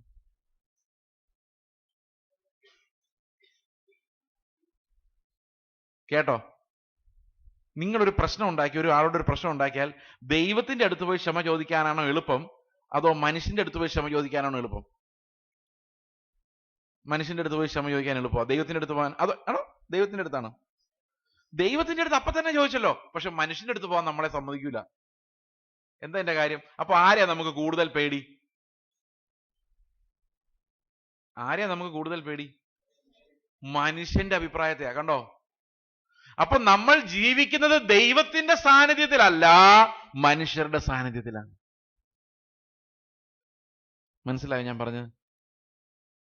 അപ്പൊ പുതിയ വർഷത്തിൽ പറയാണ്, ഞാൻ ദൈവത്തിന്റെ പ്രസൻസിൽ ജീവിക്കാൻ പോവാ എന്ന് പറഞ്ഞാൽ, മനുഷ്യർ എന്നെ കണ്ടോ എന്നുള്ളതിനേക്കാൾ ഞാൻ ഭയപ്പെടാൻ പോകുന്നത് ദൈവം എന്നെ കണ്ടോ എന്നുള്ളതിനാണ്. അതൊന്ന് ആലോചിച്ച് നോക്കി. ആ ഫിയർ, എന്ത് ബ്യൂട്ടിഫുൾ ഫിയർ അത്! ദൈവം എന്നെ കാണുന്നുണ്ടെന്നുള്ളൊരു ഭയം. സത്യം പറഞ്ഞാൽ ഞാൻ ഒരുത്തനായിട്ട് വഴക്കുണ്ടാക്കിയിട്ട് അവനോട് എന്ന് സോറി പറയാനാ വിഷമം കുറയേണ്ടത്. കാരണം നീതിമാനായ ദൈവത്തിന്റെ അടുത്ത് പോയി വിറയ്ക്കാതെ നിൽക്കാൻ പറ്റാത്ത ദൈവത്തിന്റെ അടുത്ത് പോയി പറയുന്നതാണോ എളുപ്പം? ലോജിക്കലി ചിന്തിച്ചാൽ ഏതാ എളുപ്പം? മനുഷ്യരുടെ അടുത്ത് പറയുന്നതല്ലേ എളുപ്പം? ആണോ അല്ലയോ? പക്ഷെ പ്രാക്ടിക്കലി നമുക്ക് മനുഷ്യരുടെ അടുത്ത് പറയുന്ന ആ വിഷമം. അതിന്റെ പ്രധാനപ്പെട്ട കാര്യം എന്താണെന്ന് വെച്ച് കഴിഞ്ഞാൽ, ദൈവത്തിന്റെ മഹത്വമോ അവന്റെ പ്രസൻസോ നമ്മൾ പ്രാക്ടീസ് ചെയ്യുന്നില്ല എന്നുള്ളതുകൊണ്ടാണ്. അവനെ വളരെ നിസാരമായിട്ടാണ് നമ്മൾ അവതരിപ്പിച്ചിരിക്കുന്നത്. നമ്മുടെ ഹൃദയത്തിൽ ദൈവം ഒരു നിസാരമായ വാക്കായിട്ട് മാറിയതുകൊണ്ടാണ്. ഈ വാക്യം, ഈ കൊരിന്ത്യർ ലേഖനം നമ്മൾ കാണുമ്പോൾ, നമ്മൾ ഇന്നലെ തുടങ്ങിയായിരുന്നു ഒരു കാര്യം പറയാൻ. 12-ാം വാക്യം ഇങ്ങനെ പറയുന്നു: ഈ വിധം പ്രത്യാശയുള്ളവരായി ഞങ്ങൾ വളരെ പ്രാഗൽഭ്യത്തോടെ സംസാരിക്കുന്നു. വിധം പ്രത്യാശയുള്ളവരായി ഞാൻ നിങ്ങളോട് ഇന്നലെ പറഞ്ഞു, പ്രത്യാശ എന്തുമാത്രമുണ്ടോ അതനുസരിച്ചാണ് നമുക്ക് തേജസ് ലഭിക്കുന്നത്. കറക്റ്റ്. 11-ാം വാക്യം വായിച്ചേ. നീക്കം വരുന്നത് തേജസ് ഉള്ളതായിരുന്നുവെങ്കിൽ നിലനിൽക്കുന്നത് എത്രയധികം തേജസ് ഉള്ളതായിരിക്കും. അടുത്ത വാക്യമാണ് ഈ വിധം പ്രത്യാശയുള്ളവരായി. അപ്പോ നിലനിൽക്കുന്ന പുതിയ നിയമത്തിന്റെ തേജസ് എത്ര വലുതായിരിക്കുമെന്നുള്ള പ്രത്യാശ ഉള്ളവരായി ഞങ്ങൾ വളരെ പ്രാഗൽഭ്യത്തോടെ സംസാരിക്കുന്നു. നീങ്ങിപ്പോകുന്നതിന്റെ അന്ത്യം ഇസ്രായേൽ മക്കൾ കാണാതെ വണ്ണം മോശ തന്റെ മുഖത്ത് മൂടുപടം ഇട്ടതുപോലെയല്ല. കുറച്ചു നേരം ദൈവത്തിന്റെ മുമ്പിൽ ഇരുന്ന് കഴിഞ്ഞ് മോശ വന്നപ്പോ മോശയുടെ മുഖത്തൊരു വെളിച്ചം അടിച്ചുകൊണ്ടിരിക്കുക. ഇത് കാണാൻ പറ്റത്തില്ല ഇസ്രായേൽ മക്കൾക്ക്. എല്ലാവരുടെയും തലയെ കൂടെ മൂടുപടം ഇടുന്നതിനേക്കാൾ നല്ലതാണല്ലോ മോശയുടെ മുഖത്തങ്ങ് ഇട്ട് കഴിഞ്ഞാൽ. മോശ മൂടുപടം ഇട്ടു. എന്തിനു വേണ്ടിയിട്ടത്? ഈ ജനങ്ങൾക്ക് മോശയെ നോക്കാൻ പറ്റുന്നില്ല. എത്ര നേരം ഇട്ട് കാണും മോശ ആ മൂടുപടം? ജീവിതകാലം മുഴുവൻ പിന്നെ മൂടുപടം ഇട്ടോ ഇല്ലയോ? കുറച്ച് നേരത്തെ ഇട്ടു. അത് കഴിഞ്ഞ് പൂരി വെച്ചിട്ട് അവൻ്റെ പണിക്ക് പോയി. കാരണം കുറച്ചു നേരം കഴിഞ്ഞപ്പോൾ ഈ തേജസ് മങ്ങി മോശ പഴയ മോശയായി. ഓക്കെ, നീങ്ങിപ്പോകുന്നതിന്റെ അന്ത്യം ഇസ്രായേൽ മക്കൾ കാണാതെ വണ്ണം മോശ തന്റെ മുഖത്ത് മൂടുപടം ഇട്ടതുപോലെയല്ല, എന്നാൽ അവരുടെ മനസ്സ് കഠിനപ്പെട്ടു പോയി. പഴയ നിയമം വായിക്കുമ്പോഴൊക്കെയും ആ മൂടുപടം നീങ്ങാതെ ഇന്ന് വരെ ഇരിക്കുന്നുവല്ലോ. മോശ ഇട്ട മൂടുപടം എവിടെ കിടപ്പുണ്ട്? എവിടെ കിടക്കുന്നേ? മൂടുപടം കവർ. മൂടുപടം എന്ന് പറഞ്ഞാൽ മനസ്സിലായോ? ആവരണം. എവിടെയാ കിടക്കുന്നേ? 15-ാം വാക്യം. മോശയുടെ പുസ്തകം വായിക്കുമ്പോൾ മൂടുപടം ഇന്നോളം അവരുടെ ഹൃദയത്തിന്മേൽ കിടക്കുന്നു. അപ്പൊ എവിടെ ഈ മൂടുപടം? നമ്മുടെ മൂടുപടം എവിടെ കിടക്കുന്നേ? ഹൃദയം മൂടി വെച്ചിരിക്കുക. വ്യഭിചാരം ചെയ്തോ? ഇല്ല. ഹൃദയം തുറന്നു നോക്കല്ലേ. ഹൃദയം തുറന്നു നോക്കിയാൽ ഞാൻ കുരുങ്ങി. മോഷ്ടിച്ചോ? ഇല്ല. ഹൃദയം തുറന്നു നോക്കല്ലേ. ഹൃദയം തുറന്നു നോക്കിയാൽ മോഷ്ടിക്കേണ്ട പണ്ടേ മോഷ്ടിച്ചു. കാരണം ഒത്തിരി കാര്യങ്ങൾ മോഹിച്ചിട്ടുണ്ട്. ഹൃദയം മൂടി വെച്ച് കഴിഞ്ഞാൽ പഴയ നിയമം വായിച്ച് നമുക്ക് നീതിമാനാകാം. പക്ഷെ ഹൃദയത്തിൽ എന്ത് കിടക്കുന്നു? ഒരു മൂടുപടം. ഇപ്പോഴും പഴയ നിയമം വായിക്കുമ്പം പറയുന്നു കൊല ചെയ്യരുത്. ഞാൻ കൊല ചെയ്തോ? പക്ഷെ ഹൃദയം ആരെയും കാണിക്കരുത്. ഹൃദയം കാണിച്ചാൽ ഇതെല്ലാം വെളിവരും. ഹൃദയത്തിൽ മൂടുപടം ഇട്ടുകൊണ്ട് എനിക്ക് പറയാം എനിക്ക് ആരോടും വിരോധമില്ല. ഹൃദയത്തിൽ എന്താ കിടക്കുന്നത്? ഞാൻ എല്ലാവരോടും ക്ഷമിച്ചിട്ടുണ്ട്, ഞാൻ എല്ലാവരെയും സ്നേഹിക്കുന്നുണ്ട്, ഞാൻ ആരോടും വഴക്കുണ്ടാക്കാൻ പോകുന്നില്ല. പക്ഷെ ഹൃദയത്തിൽ എന്ത് കിടക്കുക? മൂടുപടം. ഹൃദയത്തിൽ മൂടുപടം കിടക്കുന്നിടത്തോളം കാലം നമുക്ക് പഴയ നിയമത്തിന്റെ താൽക്കാലിക തേജസ്സേ ലഭിക്കുള്ളൂ. ഇനി താഴോട്ട് വായിച്ചു നോക്കിയേ. 16-ാം വാക്യം. കർത്താവിങ്കലേക്ക് തിരിയുമ്പോൾ മൂടുപടം നീങ്ങിപ്പോകും. അപ്പൊ അതാ നമ്മൾ ഇത്രയും നാൾ രാവിലെ റിപ്പന്റൻസിനെ കുറിച്ച് കണ്ടത്. യേശുവിന്റെ അടുത്തേക്ക് തിരിഞ്ഞ് അവന്റെ പ്രസൻസ്, സാന്നിധ്യത്തിലേക്ക് വരുമ്പോ നമ്മുടെ ഹൃദയത്തിനകത്ത് കിടക്കുന്ന മൂടുപടം അങ്ങ് മാറിപ്പോവും. ഞാൻ എൻ്റെ ആ ഒന്നുമില്ലായ്മ, ഞാൻ ശൂന്യനാണ്, നഗ്നനാണെന്നുള്ള ആ യാഥാർത്ഥ്യത്തിലേക്ക് ഞാൻ വരും. അപ്പൊ എന്ത് സംഭവിക്കും നോക്കിയേ. കർത്താവിങ്കിലേക്ക് തിരിയുമ്പോൾ മൂടുപടം നീങ്ങിപ്പോകും. കർത്താവ് ആത്മാവാകുന്നു. ആത്മാവുള്ളിടത്ത് സ്വാതന്ത്ര്യമുണ്ട്. ദൈവം ആത്മാവായതുകൊണ്ട്, സ്വാതന്ത്ര്യമുള്ളത് കൊണ്ട് ധൈര്യമായി മൂടുപടമില്ലാതെ യേശുവിന്റെ മുമ്പിൽ നമ്മൾ പോയി നിൽക്കും സ്വാതന്ത്ര്യത്തോടെ. അപ്പൊ എന്ത് സംഭവിക്കും നോക്കിയേ. മൂടുപടം എവിടെയാ കിടന്നേ? മൂടുപടം എവിടെയാ കിടന്നത്? ഹൃദയത്തില്. ഇവിടെ എന്താ പറഞ്ഞേക്കുന്നേ? മൂടുപടം നീങ്ങിയ മുഖത്ത്. ഹൃദയത്തിലെ മൂടുപടം ഇന്ന് നീങ്ങിയാൽ എന്ത് സംഭവിക്കും? ഈ മുഖത്ത് എന്ത് സംഭവിക്കും? കർത്താവിന്റെ തേജസ്സിനെ കണ്ണാടി പോലെ പ്രതിബിംബിക്കുന്നവരായി മാറും. അന്ന് നമ്മൾ തേജസ്കരിക്കപ്പെടുമ്പോൾ കർത്താവിന്റെ തേജസ്സിനെ കണ്ണാടി പോലെ പ്രതിബിംബിക്കുന്നവരാകണമെങ്കിൽ എന്ത് സംഭവിക്കണം? ഇന്ന് എന്റെ ഹൃദയത്തിൽ നീ മൂടുപടം നീങ്ങിപ്പോണം. ഞാൻ പറഞ്ഞ മനസ്സിലായോ? മൂടുപടം നീങ്ങണമെങ്കിൽ എവിടെ ജീവിക്കണം? Daily live in the presence of God. ഭയത്തോടെ ദൈവത്തിന്റെ സന്നിധിയിൽ നമ്മൾ ചിലവഴിക്കുമ്പോൾ നമ്മുടെ ഹൃദയത്തിലെ മൂടുപടം എന്തുമാത്രം നീങ്ങിപ്പോയോ അത്രയുമാണ് നമ്മുടെ മുഖത്ത് പിന്നീട് തേജസ് വെളിപ്പെടാൻ പോകുന്നത്. കണ്ണാടി പോലെയുള്ള പ്രതിഫലനം. നിങ്ങൾക്കറിയാം പ്രതിഫലനം എവിടെ ഉണ്ടാകാം അല്ലെ? സ്റ്റീൽ പാത്രത്തിൽ ഒരു പ്രതിഫലനം ഉണ്ട് അല്ലെ? വേറൊരാളുടെ കണ്ണിൽ നോക്കിയാൽ ഒരു പ്രതിഫലനം ഉണ്ട്. എവിടെയെല്ലാം പ്രതിഫലനം നമ്മൾ കാണുന്നുണ്ട്. പക്ഷെ കണ്ണാടി പോലെ പ്രതിഫലിക്കുന്ന വേറൊന്നുമില്ല. കണ്ണാടി പ്രതിഫലിക്കാനുള്ളതാണ്. അപ്പൊ നമ്മുടെ മുഖം കണ്ണാടി പോലെ ആകണം. അന്ന് തേജസ് പ്രാപിക്കണമെങ്കിൽ നമ്മൾക്ക് തേജസ് പ്രാപിക്കാനുള്ള ഏറ്റവും നല്ല വഴി എന്താണ്? യേശുവിങ്കിലേക്ക് തിരിയുക. സ്പർജൻ എന്ന് പറഞ്ഞ ഒരു പ്രസംഗനുണ്ട്, ഭയങ്കര പ്രസംഗനുണ്ട്. അദ്ദേഹം രക്ഷിക്കപ്പെടുന്ന എങ്ങനെയാന്ന് കേട്ടാ നമ്മൾ ശരിക്കും അത്ഭുതപ്പെട്ടു, തലേ കൈവച്ചു പോകും. പുള്ളി ഇങ്ങനെ രാത്രി ഒരു വഴിയെ നടന്നു പോയായിരുന്നു. അപ്പൊ ഒരു കൊച്ചു പള്ളിയിൽ ഒരു പാസ്റ്റർ പ്രസംഗിച്ചുകൊണ്ടിരിക്കുക. ഇയാൾ ഇങ്ങനെ പുറകെ പോയിന്ന് കേൾക്കുകയാണ്. പാസ്റ്റർ പ്രസംഗിക്കുന്ന എന്നാന്നറിയോ? ദൈവത്തിങ്കിലേക്ക് തിരിഞ്ഞ് രക്ഷപ്പെടുക, അത്രേ ഉള്ളൂ. ഇതൊക്കെ കേട്ട ഇന്ന് ആരെങ്കിലും രക്ഷിക്കപ്പെടും? എന്താ പറയുന്നറിയോ? ദൈവത്തിങ്കിലേക്ക് തിരിഞ്ഞ്. സ്പർജൻ അവിടെ നിന്നു. ദൈവത്തിങ്കിലേക്ക് തിരിയുക. എവിടെ നിന്ന് തിരിയുക? അവനിൽ നിന്ന് തിരിയുക, അവന്റെ ചിന്തകളിൽ നിന്ന്. ഇങ്ങനെ സ്പർജൻ ചിന്തിക്കുന്നത്. എന്റെ ഐഡിയാസിൽ നിന്ന് ദൈവത്തിങ്കിലേക്ക് തിരിയുക, എന്റെ സ്വഭാവത്തിൽ നിന്ന് ദൈവത്തിങ്കിലേക്ക് തിരിയുക. ദൈവത്തിങ്കിലേക്ക് തിരിയുമ്പോൾ എന്ത് സംഭവിക്കും? ഈ അകത്ത് മൂടി വെച്ചിരുന്ന സ്വഭാവം എല്ലാം പൊളിഞ്ഞ് ഒഴുകി വെളിയിൽ പോകും. We will become clean when we turn to the Lord. യേശുവിങ്കിലേക്ക് തിരിയുമ്പോൾ നമ്മുടെ അകം ശുദ്ധമാകും, അകം ക്ലീൻ ആകും. അത് കർത്താവിന്റെ വെളിച്ചമടിക്കുമ്പോൾ സംഭവിക്കുന്നതാണ്. അതുകൊണ്ട് ഞാൻ പറയുകയാണ്, ആരും എന്നെ കാണുന്നില്ലെങ്കിലും, ഒരു മനുഷ്യനും എന്നെ അറിയുന്നില്ലെങ്കിലും ഞാൻ ദൈവത്തിന്റെ പ്രസൻസിലേ ജീവിക്കുകയുള്ളൂ. കാരണം എന്റെ ഹൃദയത്തിൽ നിന്ന് മൂടുപടം അപ്രത്യക്ഷമാകണം. എങ്കിൽ മാത്രമേ എന്റെ മുഖത്ത് അവന്റെ തേജസ്സിനെ വെളിപ്പെടുത്താൻ എനിക്ക് സാധിക്കൂ. ഓക്കെ, 18-ാം വാക്യത്തിൽ പറയുന്നു, മൂടുപടം നീങ്ങിയ മുഖത്ത് കർത്താവിന്റെ തേജസ്സിനെ കണ്ണാടി പോലെ പ്രതിബിംബിക്കുന്നവരായി നാം എല്ലാവരും ആത്മാവാകുന്ന കർത്താവിന്റെ ദാനമായി തേജസ്സിന്മേൽ തേജസ് പ്രാപിച്ച്. നമ്മൾ ഇന്ന് രാവിലെ കണ്ട പറഞ്ഞു, കൃപമേൽ കൃപ പ്രാപിച്ച്. ഓർമ്മയുണ്ടോ?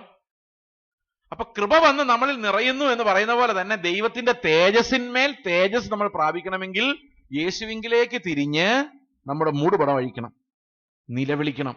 ഞാനതാ പറഞ്ഞ, കർത്താവിന്റെ സന്നിധിയിൽ കണ്ണാടിയുടെ മുമ്പിൽ നിൽക്കുന്ന പോലെ നമ്മൾ നിന്ന് നമ്മളെ ക്രോസ് വിസ്താരം ചെയ്ത് നമ്മളെ തന്നെ വിധിക്കണം. നമ്മുടെ മൂടുപടം കർത്താവിന് മുമ്പിൽ ഇടരുത്. അത് അഴിഞ്ഞു പോയി കഴിയുമ്പോൾ അവന്റെ തേജസ് നമ്മുടെ ഹൃദയത്തിൽ വന്ന് നിറഞ്ഞുകൊണ്ടിരിക്കും. ഇപ്പൊ വെളിപ്പെടില്ല, പക്ഷെ അന്ന് വെളിപ്പെടുമ്പോൾ നമ്മുടെ മുഖത്ത് യേശുവിന്റെ അതേ തേജസ് കണ്ണാടിയിൽ കണ്ട പോലെ ഇരിക്കും. എന്നെ കാണുമ്പോൾ ആൾക്കാർ പറയും, കണ്ണാടി നോക്കുന്ന പോലെ യേശുവിന്റെ തേജസ്സ. കണ്ണാടി നോക്കുമ്പോൾ എന്തായിരിക്കും കാണുന്നത്? അത് തന്നെയാണ് കാണുന്നത്. അതേ പ്രതിമയായി നമ്മൾ രൂപാന്തരപ്പെടണമെങ്കിൽ നാം നമ്മെ തന്നെ എന്ത് ചെയ്യണം? നാം നമ്മെ തന്നെ വിധിക്കണം. യേശുവിന്റെ മുമ്പിൽ വെച്ച് കാണണം. മൂടുപടം അഴിച്ചു കളയണം. അഭിനയങ്ങളെ, വേഷങ്ങളെ വിട്ട് കളയണം. കർത്താവിന് മുമ്പിൽ സമ്മതിക്കണം, അവനല്ല മോശം, കർത്താവെ ഞാൻ തന്നെയാണ്. ക്ഷമിക്കാത്തവനും സ്നേഹിക്കാത്തവനും ഞാനാണ്. ഓക്കെ, ഇനി 4-ാമത്തെ കാര്യം, be a servant to every one. എല്ലാവർക്കും ശുശ്രൂഷക്കാരനാവുക. ഇത് ഞാൻ നിങ്ങളോടൊരു ചോദ്യം ചോദിക്കാം. ഞാൻ കുറെ ചോദ്യങ്ങൾ ചോദിച്ചു, മിക്കവാറും ഉത്തരം ഞാൻ തന്നെ പറഞ്ഞത്. എങ്കിലും ഞാൻ ഒരു ചോദ്യം കൂടെ ചോദിക്കാം. യേശുവിന്റെ കൂടെ കുറെ ശിഷ്യന്മാർ നടന്നല്ലോ. ഇതില് പണപ്പെട്ടി കൊണ്ടു നടന്ന ആരാ?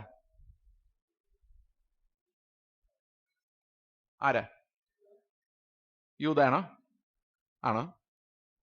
ആണോ അല്ലയോ? അതെ. ഇതിന് പോലും സൗണ്ട് ഇല്ല. സാധാരണ ഒരു പെന്തക്കോസ്ത വെച്ചെന്ന എന്തോ ഒരു സൗണ്ടാന്നറിയോ? ഇവിടെ സൗണ്ടേ ഇല്ല. യൂദായം. ഓക്കെ, സമ്മതിച്ചു, ഞാനും സമ്മതിച്ചു. അടുത്ത ചോദ്യം, ഈ ആൾക്കാരെ പിടിച്ചോണ്ട് വന്നുകൊണ്ടിരുന്ന ആൾക്കാർ ആരാ? ഈ സുവിശേഷകരായിട്ടുണ്ടായിരുന്ന ആരാ? അന്ത്രയോസും ഫിലിപ്പോസും. ഇടയ്ക്ക് അങ്ങനെ ഒരു സ്വഭാവം ഉണ്ടായിരുന്നു. എനിവേ, അടുത്ത ചോദ്യം, ഈ ചോദ്യം കൂടെ ഉള്ളൂ. യേശു ശിഷ്യന്മാർ നടന്നപ്പം ആഹാരം വിളമ്പി കൊടുക്കുകയും പാത്രം കഴുകുകയും ഇങ്ങനെയുള്ള പണികൾ ചെയ്തുകൊണ്ടിരുന്ന ആരാ? ഇനി വേണോ, മതിയോ? അല്ലേ? ചില സ്ഥലത്ത് ചെന്ന് കഴിഞ്ഞാൽ ഇനി വേണമെന്ന് ആരും ചോദിക്കില്ല, ഇട്ടങ്ങ് തരുവുള്ളൂ. ഇതാരാ ചെയ്തുകൊണ്ടിരുന്നേ?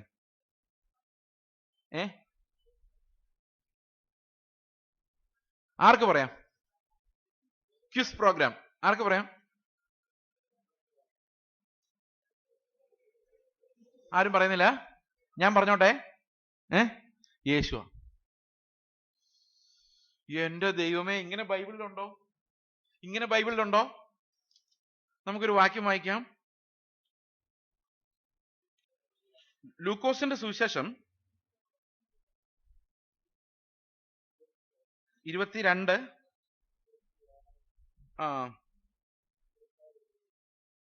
26 മുതൽ. ഓക്കെ, 26 മുതൽ. അത് തന്നെ. നിങ്ങളിൽ വലിയവൻ ഇളയവനെ പോലെയും നായകൻ ശുശ്രൂഷിക്കുന്നവനെ പോലെയും ആകട്ടെ. അടുത്ത കണ്ടോ? ആരാകുന്നു വലിയവൻ? ഭക്ഷണത്തിന് ഇരിക്കുന്നവനോ ശുശ്രൂഷിക്കുന്നവനോ? ഇതിനു മുമ്പ് നമ്മൾ കുറെ പേര് പോയി ഭക്ഷണത്തിന് ഇരുന്നു, കുറെ ആൾക്കാർ വിളമ്പി തന്നു. ആരായിരുന്നു വലിയവൻ? ശുശ്രൂഷയിൽ ഇരിക്കുന്നവനല്ലേ വലിയവൻ? ആണ്. ഓക്കെ, ഭക്ഷണത്തിന് ഇരിക്കുന്നവനോ ശുശ്രൂഷിക്കുന്നവനോ? ഉത്തരം യേശു തന്നെ പറഞ്ഞിട്ടുണ്ട്, ഭക്ഷണത്തിന് ഇരിക്കുന്നവനല്ലയോ. അടുത്ത വാക്യം, ഞാനോ നിങ്ങളുടെ ഇടയിൽ ഭക്ഷണത്തിന് ഇരിക്കുന്നവനല്ലായിരുന്നല്ലോ, ശുശ്രൂഷിക്കുന്നവനല്ലായിരുന്നോ? അപ്പൊ ആരാ വിളമ്പി കൊടുത്തോണ്ടിരുന്നേ? ഇവിടെ നമ്മൾ ശ്രദ്ധിക്കേണ്ട ഒരു കാര്യമുണ്ട്. ശിഷ്യത്വത്തിന്റെ ഒരു വളർച്ചയാണിത്.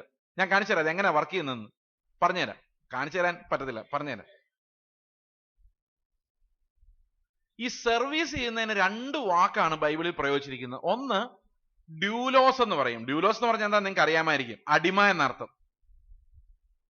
മറ്റൊന്ന് ഡിയാക്കോണോസ് എന്ന് പറയും. എന്ന് പറഞ്ഞാൽ മേശമേൽ ശുശ്രൂഷിക്കുന്നവനെന്നാണ് അർത്ഥം. യേശു നമ്മുടെ സ്ലേവ് അല്ല, അടിമയല്ല. യേശു നമ്മുടെ ഡീക്കനാണ്, ഡിയാക്കോണോസ് ആണ്. എന്ന് പറഞ്ഞാൽ അർത്ഥം എന്താണ്? മേശമേൽ ശുശ്രൂഷിക്കുന്നവനാണ്. പൗലോസ് നമ്മുടെ അടിമയല്ല, ദാസനല്ല, അടിമയല്ല, ഡൂലോസ് അല്ല, പക്ഷെ ഡീക്കനാണ്, ശുശ്രൂഷക്കാരനാണ്. ഡിയാക്കോണോസ് എന്ന് പറഞ്ഞു കഴിഞ്ഞാൽ നമ്മൾ മേശയിൽ പോയി ഇരിക്കുന്നു, അടുത്ത് വന്ന ഒരാൾ വിധേയത്വത്തോടെ നിൽക്കുന്നു, സാർ എന്താണ് വേണ്ടത് സാർ എന്ന് ചോദിക്കുന്ന ആളാണ് ഡീക്കൻ. ഇനി നമ്മളൊരു ഹോട്ടലിൽ ചെന്നു എന്ന് വിചാരിച്ചോ. ഈ ഡീക്കൻ ആരാന്ന് പറയാൻ വേണ്ടിയാ. ഒരു ചായക്കട ചെന്നു, ഇഡ്ഡലി സാമ്പാറും വാങ്ങിച്ചു. സാമ്പാർ വളിച്ചതായിരുന്നു, കേടായതായിരുന്നു. നമ്മൾ വെയിറ്ററെ വിളിച്ചിട്ട്, എന്ത് സാമ്പാറാണോ ഇത്? അപ്പൊ വെയിറ്റർ പറയും, വേണമെങ്കിൽ കഴിച്ചിട്ട് എഴുന്നേറ്റ് പോകുന്നല്ലേ പറയത്തുള്ളൂ മിക്കവാറും വെയിറ്റർമാരും. പക്ഷെ അതൊരു 5 സ്റ്റാർ ഹോട്ടൽ ആണെങ്കിലോ, സർ എന്ത് സംഭവിച്ചു sir? Sorry sir, I am really sorry, ഞാൻ മാനേജറോട് പറയാം സാർ, ഇങ്ങനെ പറയുള്ളൂ അല്ലേ വെയിറ്റർ? ആണോ അല്ലയോ? വ്യത്യാസം ഉണ്ടല്ലേ? നമ്മുടെ വീട്ടിൽ ഒരാൾ വന്നു എന്നിരിക്കട്ടെ, വിളിച്ചിട്ട് വന്നല്ല, വന്ന് കയറി പോകുന്നില്ല. വൈകിട്ട് 8 മണിയായി, ഇയാൾക്ക് ആഹാരം വേണം, ആഹാരം കൊണ്ടൊക്കെ എടുത്ത് പറയാം, ഇങ്ങനെയാണോ ആഹാരം ഉണ്ടാക്കുന്നത്?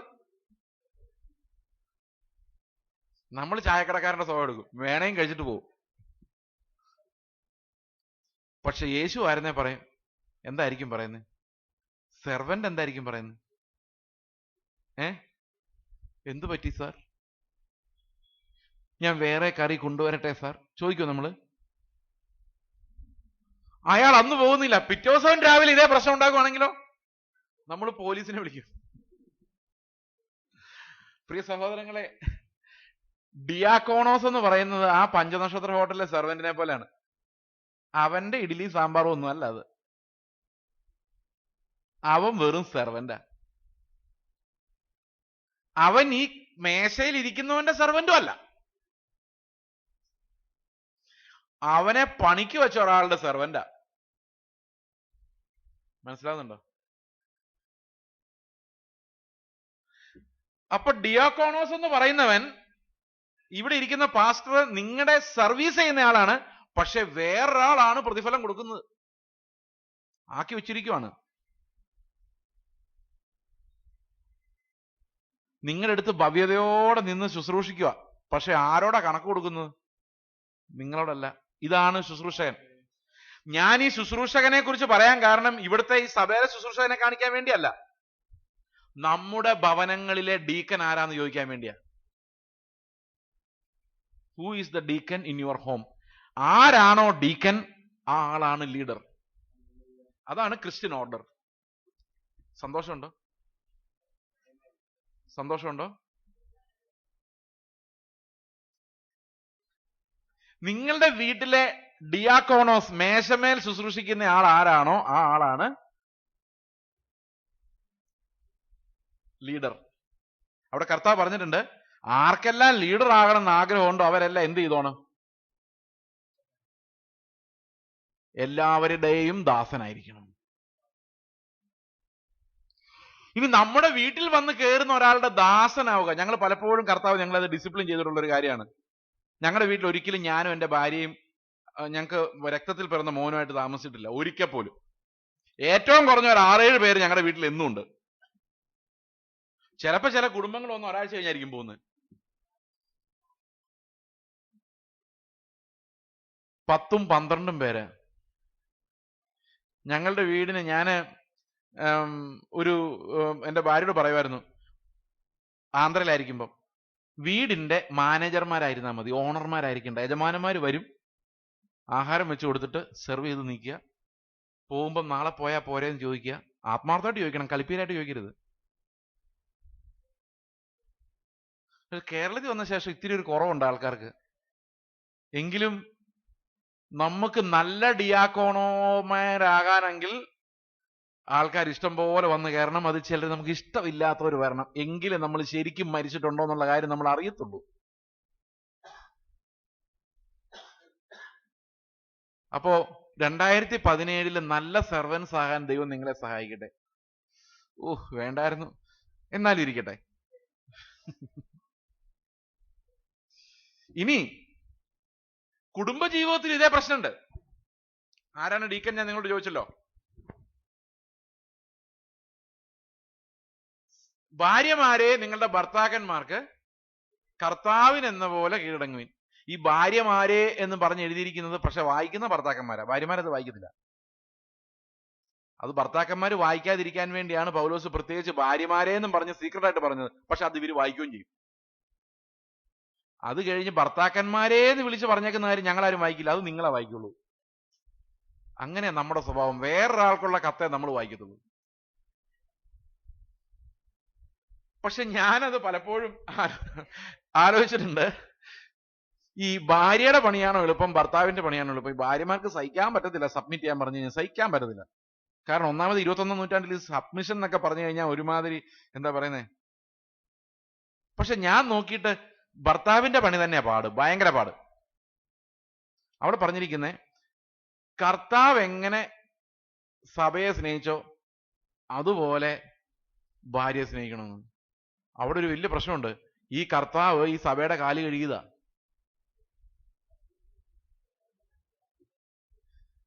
അവിടെയാ ഞങ്ങളെല്ലാം ഇച്ഛ വരച്ചിരിക്കുന്നത്. ഇത് മനസ്സിലാകാത്തോണ്ട്, ആർക്കും മനസ്സിലാകാത്തോണ്ടാണ് ഞങ്ങൾ രക്ഷപ്പെട്ടിരിക്കുന്നത്. പക്ഷെ വേറൊരു പ്രശ്നമുണ്ട്.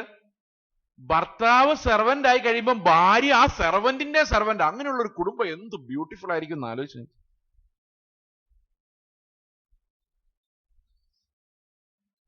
അവിടെയാണ് യജമാനത്വമല്ല ദാസ്യത്വമാണ് എനിക്ക് കർത്താവ് തന്നിരിക്കുന്നതെന്ന് മനസ്സിലായെങ്കിൽ മാത്രമേ നമുക്ക് ആളുകളെ നേടാനും പറ്റുള്ളൂ.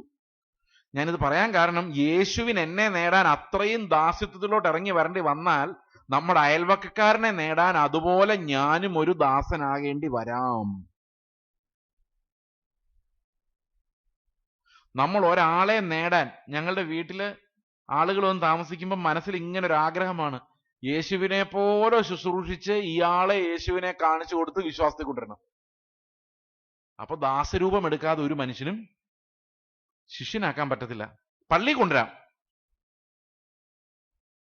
പള്ളി കൊണ്ടുവരാൻ LIC ഏജന്റിന്റെ സ്കില്ല് മതി. പക്ഷെ ശിഷ്യനാക്കണമെങ്കിൽ നമ്മൾ ഒരു ശിഷ്യൻ ആയിരിക്കണം. അപ്പൊ 2017 ഒരു കാര്യം കൂടെ തീരുമാനിച്ചേക്കാണ്. എന്താണ്? വേണോ? ഇരിക്കട്ടെ അല്ലേ? എല്ലാവർക്കും ദാസനായിരിക്കും. എൻ്റെ വീട്ടിൽ ഞാനൊരു ദാസനായിരിക്കും. യേശു അങ്ങനെ ആയിരുന്നത് കൊണ്ട് ഞാനത് സന്തോഷത്തോടെ ഏറ്റെടുക്കുന്നു. എൻ്റെ മരണം പരിശോധിക്കാൻ ഏറ്റവും നല്ല വഴിയാണ് ഞാൻ എല്ലാവർക്കും ശുശ്രൂഷക്കാരനായിരിക്കും എന്ന് പറയുന്നത്. ദാസ്യത്വം. അപ്പോൾ ദാസനായി ശുശ്രൂഷ ചെയ്യുവാൻ നമ്മുടെ ഭവനമാണ് ഒന്നാമത്തെ കളരി. കഴിഞ്ഞ ദിവസം ഒരു രസകരമായ സംഭവം ഞങ്ങളുടെ വീട്ടിലുണ്ടായി. ഒരു ദിവസം എൻ്റെ മകൻ പറഞ്ഞു, അവൻ 8ാം ക്ലാസ്സിൽ പഠിക്കുന്ന, രാവിലെ പറഞ്ഞു അവന് ഈ കുറച്ച് അസൈൻമെന്റ് എഴുതാനുണ്ട്, അപ്പൊ അതിന്റെ പേപ്പറിന് ഔട്ട്ലൈൻ വരച്ച് വെച്ചേക്കാമോ എന്ന് എന്നോട് ചോദിച്ചു. ഞാനിപ്പോൾ രാത്രി ലേറ്റ് നൈറ്റ് ഇരിക്കുന്ന ഒരാളാണ്. ഞാൻ പറഞ്ഞു വെച്ചേക്കാം. കുറച്ചു നേരം കഴിഞ്ഞപ്പോൾ ഞാൻ പോയി കിടന്നുറങ്ങി, വരച്ചൊന്നുമില്ല. പക്ഷെ അവൻ എഴുന്നേക്കുന്നതിനേക്കാൾ മുമ്പ് ഞാൻ എഴുന്നേറ്റു. അന്നേരം ഞാൻ ഓർത്തു, പോയി ഞാൻ വരച്ചു വെക്കാമെന്ന് പ്രോമിസ് ചെയ്തായിരുന്നല്ലോ, വരച്ചേക്കാം. ഞാൻ വരച്ചോണ്ടിരുന്നപ്പോൾ ഇവൻ എഴുന്നേറ്റ് വന്നു. എന്നോട് ചോദിച്ചു, അവനില്ലാത്തോണ്ടാണ് ഞാൻ ഈ കഥ പറഞ്ഞത്, ഇത് റെക്കോർഡായിട്ട് എങ്ങാനും കേൾക്കുമെന്ന് എനിക്കറിയത്തില്ല. അവൻ എന്നോട് പറഞ്ഞു, ഇത്തിരിയുടെ നേരത്തെ വരച്ച് വെച്ചായിരുന്നെങ്കിൽ ഇപ്പൊ എളുപ്പമായിരുന്നേനല്ലോ, ഇപ്പോഴാണോ വരയ്ക്കുന്നതെന്ന് ചോദിച്ചു. എന്റെ മനസ്സിൽ ഞാനൊന്ന് ആലോചിച്ചു, ആഹാ, അപ്പൊ സെർവന്റ്ഹുഡ് ശരിക്കും പണി ചെയ്യുന്നുണ്ടല്ലോ. ഞാൻ ഒന്നും മിണ്ടിയില്ല. ഞാൻ പറഞ്ഞു, മോനെ ലേറ്റ് ആയി പോയി, ഞാൻ ഇപ്പോഴാണ് എഴുന്നേറ്റത്, ഐ ആം സോറി. വൈകിട്ട് പ്രാർത്ഥിക്കാനിരുന്നപ്പോൾ ഞാൻ ഈ സംഭവം ഓർത്തു. അപ്പൊ ഞാൻ വിചാരിച്ചു ഒന്ന് സൂചിപ്പിച്ചേക്കാം.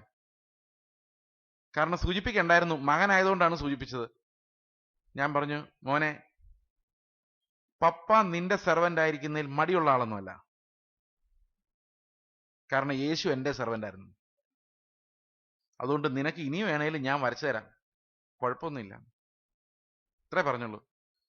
അവൻ അപ്പോഴാ മനസ്സിലാകുന്നവന്റെ അപ്പനെ സെർവന്റിനെ പോലെ അവൻ കണ്ടതെന്നുള്ള കാര്യം. ഞാൻ പറയാൻ കാരണം, അപ്പൊ എന്നെ ദൈവം പഠിപ്പിച്ചു, in front of your children also be a servant. Is it possible? നടക്കുവോ? യേശുവിന്റെ character is the same everywhere. Everywhere. അവൻ നീതിമാന്റെ മേലും നീതികെട്ടവന്റെ മേലും ഒരുപോലെ മഴ പെയ്യ്ക്കുന്ന ദൈവം, അവന്റെ സ്വഭാവത്തിന് ആളുകൾ അനുസരിച്ച് മാറ്റം വരുത്താത്ത ദൈവം. നമുക്കപ്പൊ ആരാ നമ്മുടെ മുമ്പിൽ ഇരിക്കുന്നൊന്നും പ്രശ്നമല്ല. ദൈവം എനിക്ക് തന്നിരിക്കുന്ന ഒരു ദാസന്റെ പണിയാണ്. ഓ, അവൻ നന്നായില്ലേ? നന്നാവും. എന്റെ മകൻ മനസ്സിലാക്കിക്കൊണ്ടിരിക്കുന്ന ഒരു കാര്യമുണ്ട്, എന്റെ യജമാനൻ കർത്താവാണ്. അവൻ കഴിഞ്ഞ ദിവസം സ്നാനപ്പെടാൻ നേരത്തെ എന്നോട് ചോദിച്ചു, പപ്പ എനിക്കൊരു വചനം പറഞ്ഞു തരണം, ജീവിതത്തിൽ മുമ്പോട്ട് പോകാൻ ഒരു വാക്യം എനിക്ക് പറഞ്ഞു തരണം. ഞാൻ പറഞ്ഞു, ഗലാത്യലേഖനം 2:20, ഞാൻ ക്രിസ്തുവിനോടൊപ്പം ക്രൂശിക്കപ്പെട്ടിരിക്കുന്നു, ഇനി ജീവിക്കുന്നത് ഞാനല്ല, ക്രിസ്തു അത്രേ. ക്രിസ്തുവാണ് ജീവിക്കുന്നതെങ്കിൽ നമുക്ക് സെർവന്റ് ആകാൻ ഒരു മടിയും ഉണ്ടാവുകയില്ല. പഴയ ജഡത്തിന് വിട്ടുകൊടുക്കാൻ ഭയങ്കര പാടായിരിക്കും. പക്ഷെ പുതുതായി ദൈവത്തിന്റെ ആത്മാവിനാൽ സൃഷ്ടിക്കപ്പെട്ടത്. അപ്പോ ഞാനൊരു കാര്യം പറയാം, ഭർത്താവ് സെർവന്റ് ആയിരിക്കുമ്പോൾ ഭാര്യ വിചാരിക്കില്ല, രക്ഷപ്പെട്ടു, അവൻ സെർവന്റ് ആയല്ലോ, നന്നായി. അങ്ങനല്ല. അപ്പൊ ഭാര്യയുടെ സാങ്ക്ടിഫിക്കേഷൻ അവിടെ തീർന്നു. ഭർത്താവ് മാത്രമേ വിശദീകരിക്കപ്പെടുള്ളൂ. ഭാര്യ ചിന്തിക്കണം, ഞാൻ വിശദീകരിക്കപ്പെടാൻ ഇനി ഞാൻ എന്ത് ചെയ്യണം? ഇത് മുഴുവൻ ഇയാളേറ്റ് ഇയാൾ മാത്രം വിശദീകരിക്കപ്പെട്ടാൽ മതിയോ? എന്റെ കാര്യമോ? So she becomes the servant of that servant. അങ്ങനെ മക്കളും ചിന്തിക്കണം, അപ്പം മാത്രം വിശദീകരിക്കപ്പെട്ടാൽ മതിയോ? ഞാനോ? സോ എല്ലാവരുടെയും ഉള്ളിലെ ആഗ്രഹം ശുശ്രൂഷിക്കണമെന്നാണെങ്കിൽ എന്ത് ബ്യൂട്ടിഫുൾ ആയിരിക്കും ആ വീട്, ആ സഭ. ആ സഭ നമുക്ക് ദൈവത്തെ സ്തോത്രം ചെയ്യാം. 2017 നമ്മൾ അങ്ങനെയൊക്കെ ആവും. നമ്മളിങ്ങനെ ഓർത്തിരിക്കൊന്നുമില്ല ഇത്. പക്ഷെ തക്ക സമയത്ത് ദൈവം ഓർപ്പിക്കും. ശുശ്രൂഷക്കാരനാകാൻ ഓർമ്മയുണ്ടോ രാത്രി കേട്ടത്? ഇതൊന്നും നിങ്ങൾ ഓർത്തിരിക്കുവോ? 4 പോയിന്റ് 5 പോയിന്റ് ഒന്നും നിങ്ങൾ ഓർത്തിരിക്കണ്ട. പക്ഷെ തക്ക സമയത്ത് ഈ വചനം ദൈവം തന്നെ ഓർപ്പിച്ചോളും. ഇനി 5ാമത് ഒരു കാര്യം കൂടെ പറഞ്ഞ് നമുക്ക് ഈ 2017 സമാധാനമായിട്ട് ഇറങ്ങിപ്പോകാം. 2017 ഇറങ്ങിപ്പോവാം.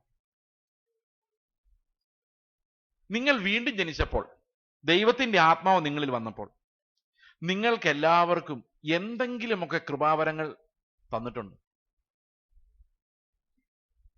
ചിലർക്ക് പ്രവചനമായിരിക്കും, ചിലർക്ക് വിവിധ ഭാഷകളുടെ വരവായിരിക്കും, ചിലർക്ക് എത്ര കൃപാവരങ്ങളുണ്ട്? എത്ര കൃപാവരങ്ങളുണ്ട് മൊത്തം? ഞാൻ എണ്ണിയിട്ട് ഏതാണ്ട് 22 കൃപാവരങ്ങൾ കണ്ടിട്ടുണ്ട്. നിങ്ങളൊന്ന് എണ്ണി നോക്കി അറിയാം എത്രയുണ്ടെന്ന്. ഇതിനകത്ത് ചില കൃപാവരങ്ങളൊക്കെ നമുക്ക് കൃപാവരമായിട്ട് തോന്നൂല എന്നുള്ളതേ ഉള്ളൂ കുഴപ്പം. ഞാൻ വായിച്ച് കേൾപ്പിക്കാം. സമയം പോകുന്നതിൽ നിങ്ങൾക്ക് വിഷമം ഉണ്ടെങ്കിലും ഇത്തിരി നിങ്ങൾ വിഷമിച്ചോട്ടെ, ഇപ്പൊ തീർന്നോളൂ. റോമാലേഖനം 12:6. ആകയാൽ നമുക്ക് ലഭിച്ച കൃപയ്ക്കൊത്തവണ്ണം വെവ്വേറെ വരമുള്ളത് കൊണ്ട് പ്രവചനമെങ്കിൽ വിശ്വാസത്തിനൊത്തവണ്ണം, ശുശ്രൂഷ എങ്കിൽ ശുശ്രൂഷയിൽ, ഉപദേശിക്കുന്നവനെങ്കിൽ ഉപദേശത്തിൽ, പ്രബോധിപ്പിക്കുന്നവനെങ്കിൽ പ്രബോധനത്തിൽ, ദാനം ചെയ്യുന്നവൻ ഏകാഗ്രതയോടെ. അപ്പൊ ദാനം ചെയ്യാനുള്ള വരം നിങ്ങൾക്ക് ആർക്കും കിട്ടിയിട്ടുണ്ടാവും. ഭരിക്കുന്നവൻ ഉത്സാഹത്തോടെ. ഭരിക്കാനുള്ള വരം ആർക്കെങ്കിലും. കരുണ ചെയ്യുന്നവൻ പ്രസന്നതയോടെ. അപ്പൊ കരുണ ചെയ്യാനും എന്ത് വേണം? എല്ലാവർക്കും കരുണ വേണം. പക്ഷെ ചില ആളുകൾക്ക് കാരുണ്യ പ്രവൃത്തികൾ ചെയ്യാനുള്ള ഒരു വരം ഉണ്ടായി. ദാനം എത്ര കൊടുത്താലും മതിയാകാത്ത ആൾക്കാർ, അത് ദൈവം തരുന്ന കൃപാവരമാണ്. നിങ്ങളൊന്ന് ആലോചിച്ച് നോക്കിയേ, എന്തായിരിക്കും ദൈവം നിങ്ങൾക്ക് തന്നിട്ടുള്ള കൃപാവരം? 2017 you are going to discover that. ഒന്നുമില്ലാന്ന് തോന്നുവാണെങ്കിൽ കർത്താവിന്റെ സന്നിധിയിൽ പറയാ, കർത്താവെ, പ്രാർത്ഥനയിൽ ഞാൻ അങ്ങയുടെ അടുത്ത് വരുന്നു. എന്നെ ദൈവം ഏൽപ്പിച്ചിരിക്കുന്ന സഭയെ ശുശ്രൂഷിക്കാൻ ഏത് കൃപാവരമാണ് നീ എനിക്ക് തരാൻ പോകുന്നത്? അതെനിക്ക് കാണിച്ചു തരണം. അത് ജ്വലിപ്പിക്കാൻ എന്നെ നീ സഹായിക്കണം. Let's identify the gift that the spirit has given us. എന്ത് കൃപാവരമാണ് ദൈവത്തിന്റെ ആത്മാവ് നമുക്ക് തന്നിട്ടുള്ളത് നമുക്ക് പരിശോധിക്കാൻ ഈ വർഷം ദൈവം നമ്മളെ സഹായിക്കട്ടെ, കണ്ടെത്താൻ ദൈവം നമ്മളെ സഹായിക്കട്ടെ. അനേകമുണ്ട്, 22ഓളം കൃപാവരങ്ങൾ. പല ലിസ്റ്റുകളുണ്ട്. എഫേസ്യ ലേഖനത്തിലുണ്ട്, കൊരിന്ത്യർ ലേഖനത്തിലുണ്ട്, ഇങ്ങനെ പല ലിസ്റ്റുകളുണ്ട്. ഇതെല്ലാം വായിച്ചു നോക്കുമ്പോൾ ഇറ്റ്സ് എ ലോങ് ലിസ്റ്റ്. ഇതിനകത്ത് നിന്നെല്ലാം ദൈവം നമ്മളെ അനുഗ്രഹിച്ചിട്ടുള്ള വരങ്ങൾ ഏതൊക്കെയാണെന്ന് നമ്മുടെ സഭയെ ശുശ്രൂഷിക്കുവാൻ ദൈവം അത് കണ്ടെത്തുവാൻ നമ്മളെ സഹായിക്കട്ടെ. ഇതിനൊപ്പം സ്പെക്ടാക്കുലർ ആയിട്ടുള്ള ഗിഫ്റ്റുകൾ, വിവിധ ഭാഷകൾ, വ്യാഖ്യാനം, അതുപോലെ പ്രവചനം, ഇങ്ങനെയുള്ള കൃപാവരങ്ങൾക്കായിട്ട് നമ്മൾ ദൈവത്തോട് അപേക്ഷിക്കുകയും ചെയ്യുവാൻ ദൈവം നമ്മളെ സഹായിക്കട്ടെ. അപ്പൊ ഈ 5 കാര്യങ്ങളാണ് ഞാൻ നിങ്ങളോട് ഇപ്പൊ പറഞ്ഞത്. ഒന്ന്, ദൈവത്തിന് മനോഹരമായ ഒരു സ്തോത്രം. എന്താ മനോഹരമായ സ്തോത്രം എന്ന് പറഞ്ഞാൽ അറിയാമോ? പൂർണ്ണ ഹൃദയത്തോടുള്ള ഒരു യാഗം, സ്തോത്ര യാഗം അർപ്പിക്കുക. അവിടെ യാഗം എന്നൊരു വാക്കുണ്ട്, അതിനകത്ത് വേദനയുണ്ട്. യാഗത്തിനകത്ത് വേദനയുണ്ട് അല്ലേ?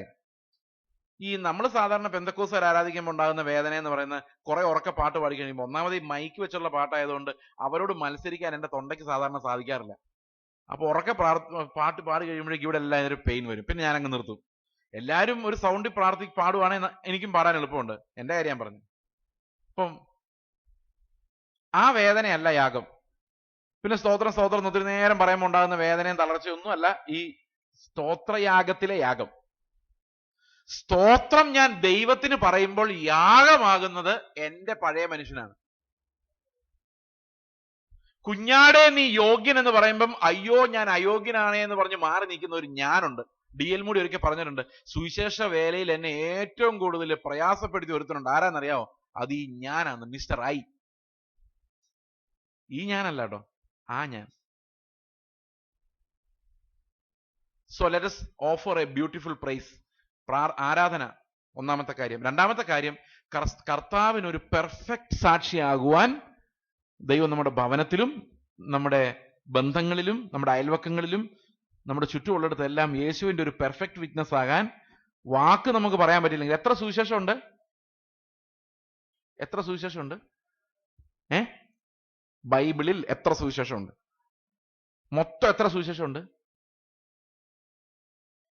5. കേട്ടിട്ടുണ്ടോ?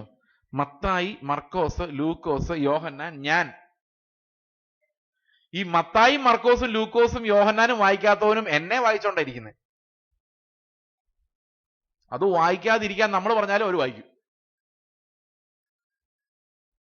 അപ്പൊ ഈ മത്തായി മർക്കോസിനെ അവർ പരിചയപ്പെടുന്നതിന് മുമ്പ് ചേസിനെയും ഇവിടെയുള്ള മത്തായിനെയും ഒക്കെ പരിചയപ്പെടും. അത് വായിച്ചു കഴിഞ്ഞിരിക്കും. അപ്പൊ 5ാമത്തെ സുവിശേഷമാകാനുള്ള യേശു ക്രിസ്തുവിനെ വെളിപ്പെടുത്താൻ ദൈവം നമ്മളെ സഹായിക്കണം. Let us make a perfect witness. കഞ്ഞിക്കുഴിയിലെ ദൈവസഭ യേശുവിനെ വെളിപ്പെടുത്തുന്ന ഒരു സഭയാണെന്ന് നാട്ടുകാർ പറയണം. ബാക്കി സഭകൾക്കെല്ലാം പല പേരുകളുണ്ടാവും, പല പേരിലായിരിക്കും അവർ അറിയപ്പെടുന്നത്. വലിയ സഭ, വലിയ ഹാളുള്ള സഭ, ബാൽക്കണിയുള്ള സഭ. നമ്മൾ അറിയപ്പെടാൻ പോകുന്ന യേശുവിനെ വെളിപ്പെടുത്തുന്ന സഭ എന്നായിരിക്കും. We make a perfect witness for the Lord. 3ാമത്തെ കാര്യം, ദൈവ ഭയത്തിൽ അനുദിനം അവന്റെ പ്രസൻസ് കണ്ടെത്തുക. അത് അന്വേഷിച്ച് കണ്ടുപിടിക്കേണ്ട ഒരു കാര്യം. സീക്ക് ഹിസ് പ്രസൻസ് എന്നാണ്. അവന്റെ സാമീപ്യം അന്വേഷിക്കുക. റൂമിൽ നിങ്ങൾ ഒറ്റയ്ക്ക് ഇരിക്കുമ്പോൾ യേശുവിന്റെ ചോദിക്കുക, യേശു നീ എവിടെയാ? എവിടെ എവിടെ എവിടെ? ആ, സമാധാനമായി. Okay, you are here. അന്വേഷിച്ച് കണ്ടുപിടിക്കും. പ്രതിസന്ധി വരുമ്പം അന്വേഷിക്കുക, യേശുവേ നീ എവിടെ എവിടെ? ഓ, എന്റെ കൂടെ ഉണ്ടോ, ആശ്വാസമായി. വേറൊരു ഈ പ്രസൻസിനെ കുറിച്ച് പറയുമ്പോൾ ഒരു പ്രധാനപ്പെട്ട കാര്യം നമ്മൾ പറയേണ്ടത്, ഒരു 5 മിനിറ്റ് ഞാൻ എക്സ്ട്രാ എടുക്കുകയാണ്. നിങ്ങളുടെ പെർമിഷൻ ചോദിക്കുന്നില്ല, പെർമിഷൻ അങ്ങ് എടുത്തു. പുറപ്പാട് പുസ്തകം 33 അധ്യായത്തില് ഞാൻ വളരെ പെട്ടെന്ന് പറഞ്ഞോളാം.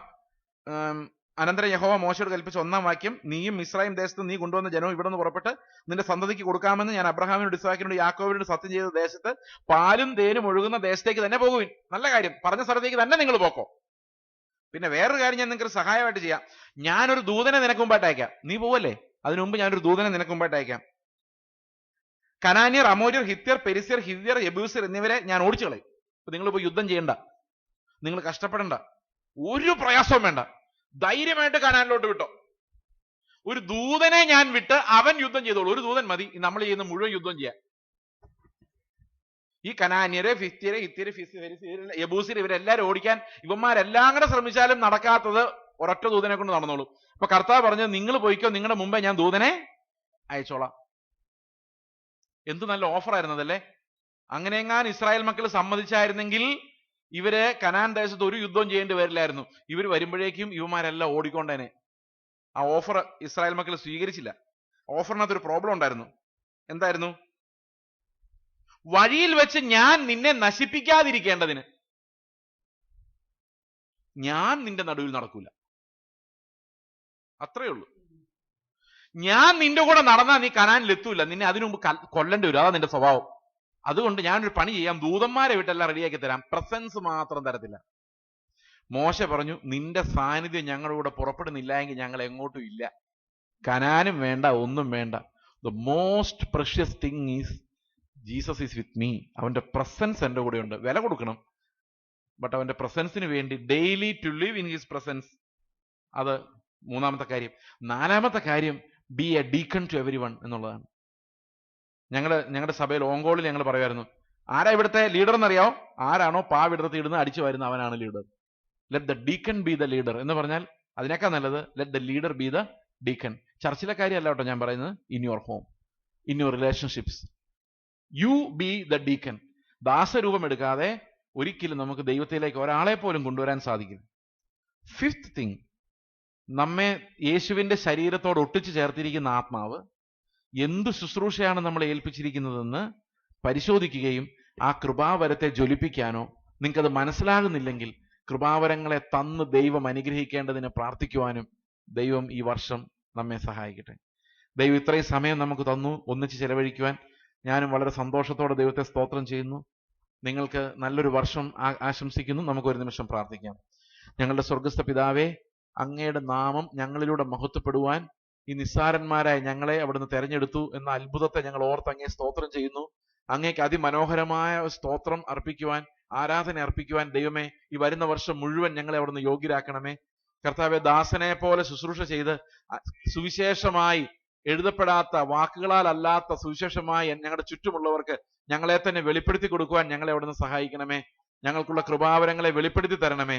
കർത്താവെ, അങ്ങയുടെ പ്രസൻസ്, സാന്നിധ്യം എപ്പോഴും ഞങ്ങളുടെ ഒപ്പം പുറപ്പെടണമേ. കർത്താവ്, ഒരു ദൂതനെ കൊണ്ട് ഇതെല്ലാം നേരിടാൻ കഴിയും, പക്ഷെ ഞങ്ങൾ നേരിടുന്നതാണ് അങ്ങേക്ക് ഇഷ്ടം. കാരണം ഞങ്ങൾ അങ്ങയുടെ സ്വഭാവം പഠിക്കുന്ന അങ്ങനെയാണ്. അതുകൊണ്ട് ഇതെല്ലാം നേരിടാൻ ഞങ്ങൾക്ക് വെച്ചിരിക്കുന്ന എല്ലാ ക്രൂശുകൾക്കായിട്ട് ഞങ്ങൾ നന്ദിയോടെ അങ്ങേ സ്തുതിക്കുന്നു. ഇതിലൂടെ എല്ലാം യേശുവിനെ ഞങ്ങളിൽ ഉരുവാക്കുന്ന അങ്ങയുടെ കൃപയ്ക്കായിട്ട് ഞങ്ങൾ നന്ദിയോടെ അങ്ങേ മഹത്വപ്പെടുത്തുന്നു. ഈ 2017 മുഴുവൻ കർത്താവെ, അങ്ങയുടെ കൃപയുടെ കുടക്കീഴിലായിരിക്കുവാൻ ദൈവമേ ഞങ്ങളെ അവിടുന്ന് സഹായിക്കണമേ. അങ്ങ് ഞങ്ങളിൽ നിന്നൂടെ മഹത്വം എടുക്കണമേ. ഇനി ഞങ്ങൾ നേരത്തെ പറഞ്ഞതുപോലെ കർത്താവെ, അങ്ങ് ഞങ്ങളെ കുറിച്ച് ഒരു പാട്ടുപാടി ആനന്ദിക്കുന്നത് അനുഭവിക്കുവാൻ ദൈവമേ ഞങ്ങളെ അവിടുന്ന് സഹായിക്കണമേ. നന്ദിയോടെ സ്തോത്രം. കർത്താവായ യേശു ക്രിസ്തുവിന്റെ നാമത്തിൽ തന്നെ ആമേൻ.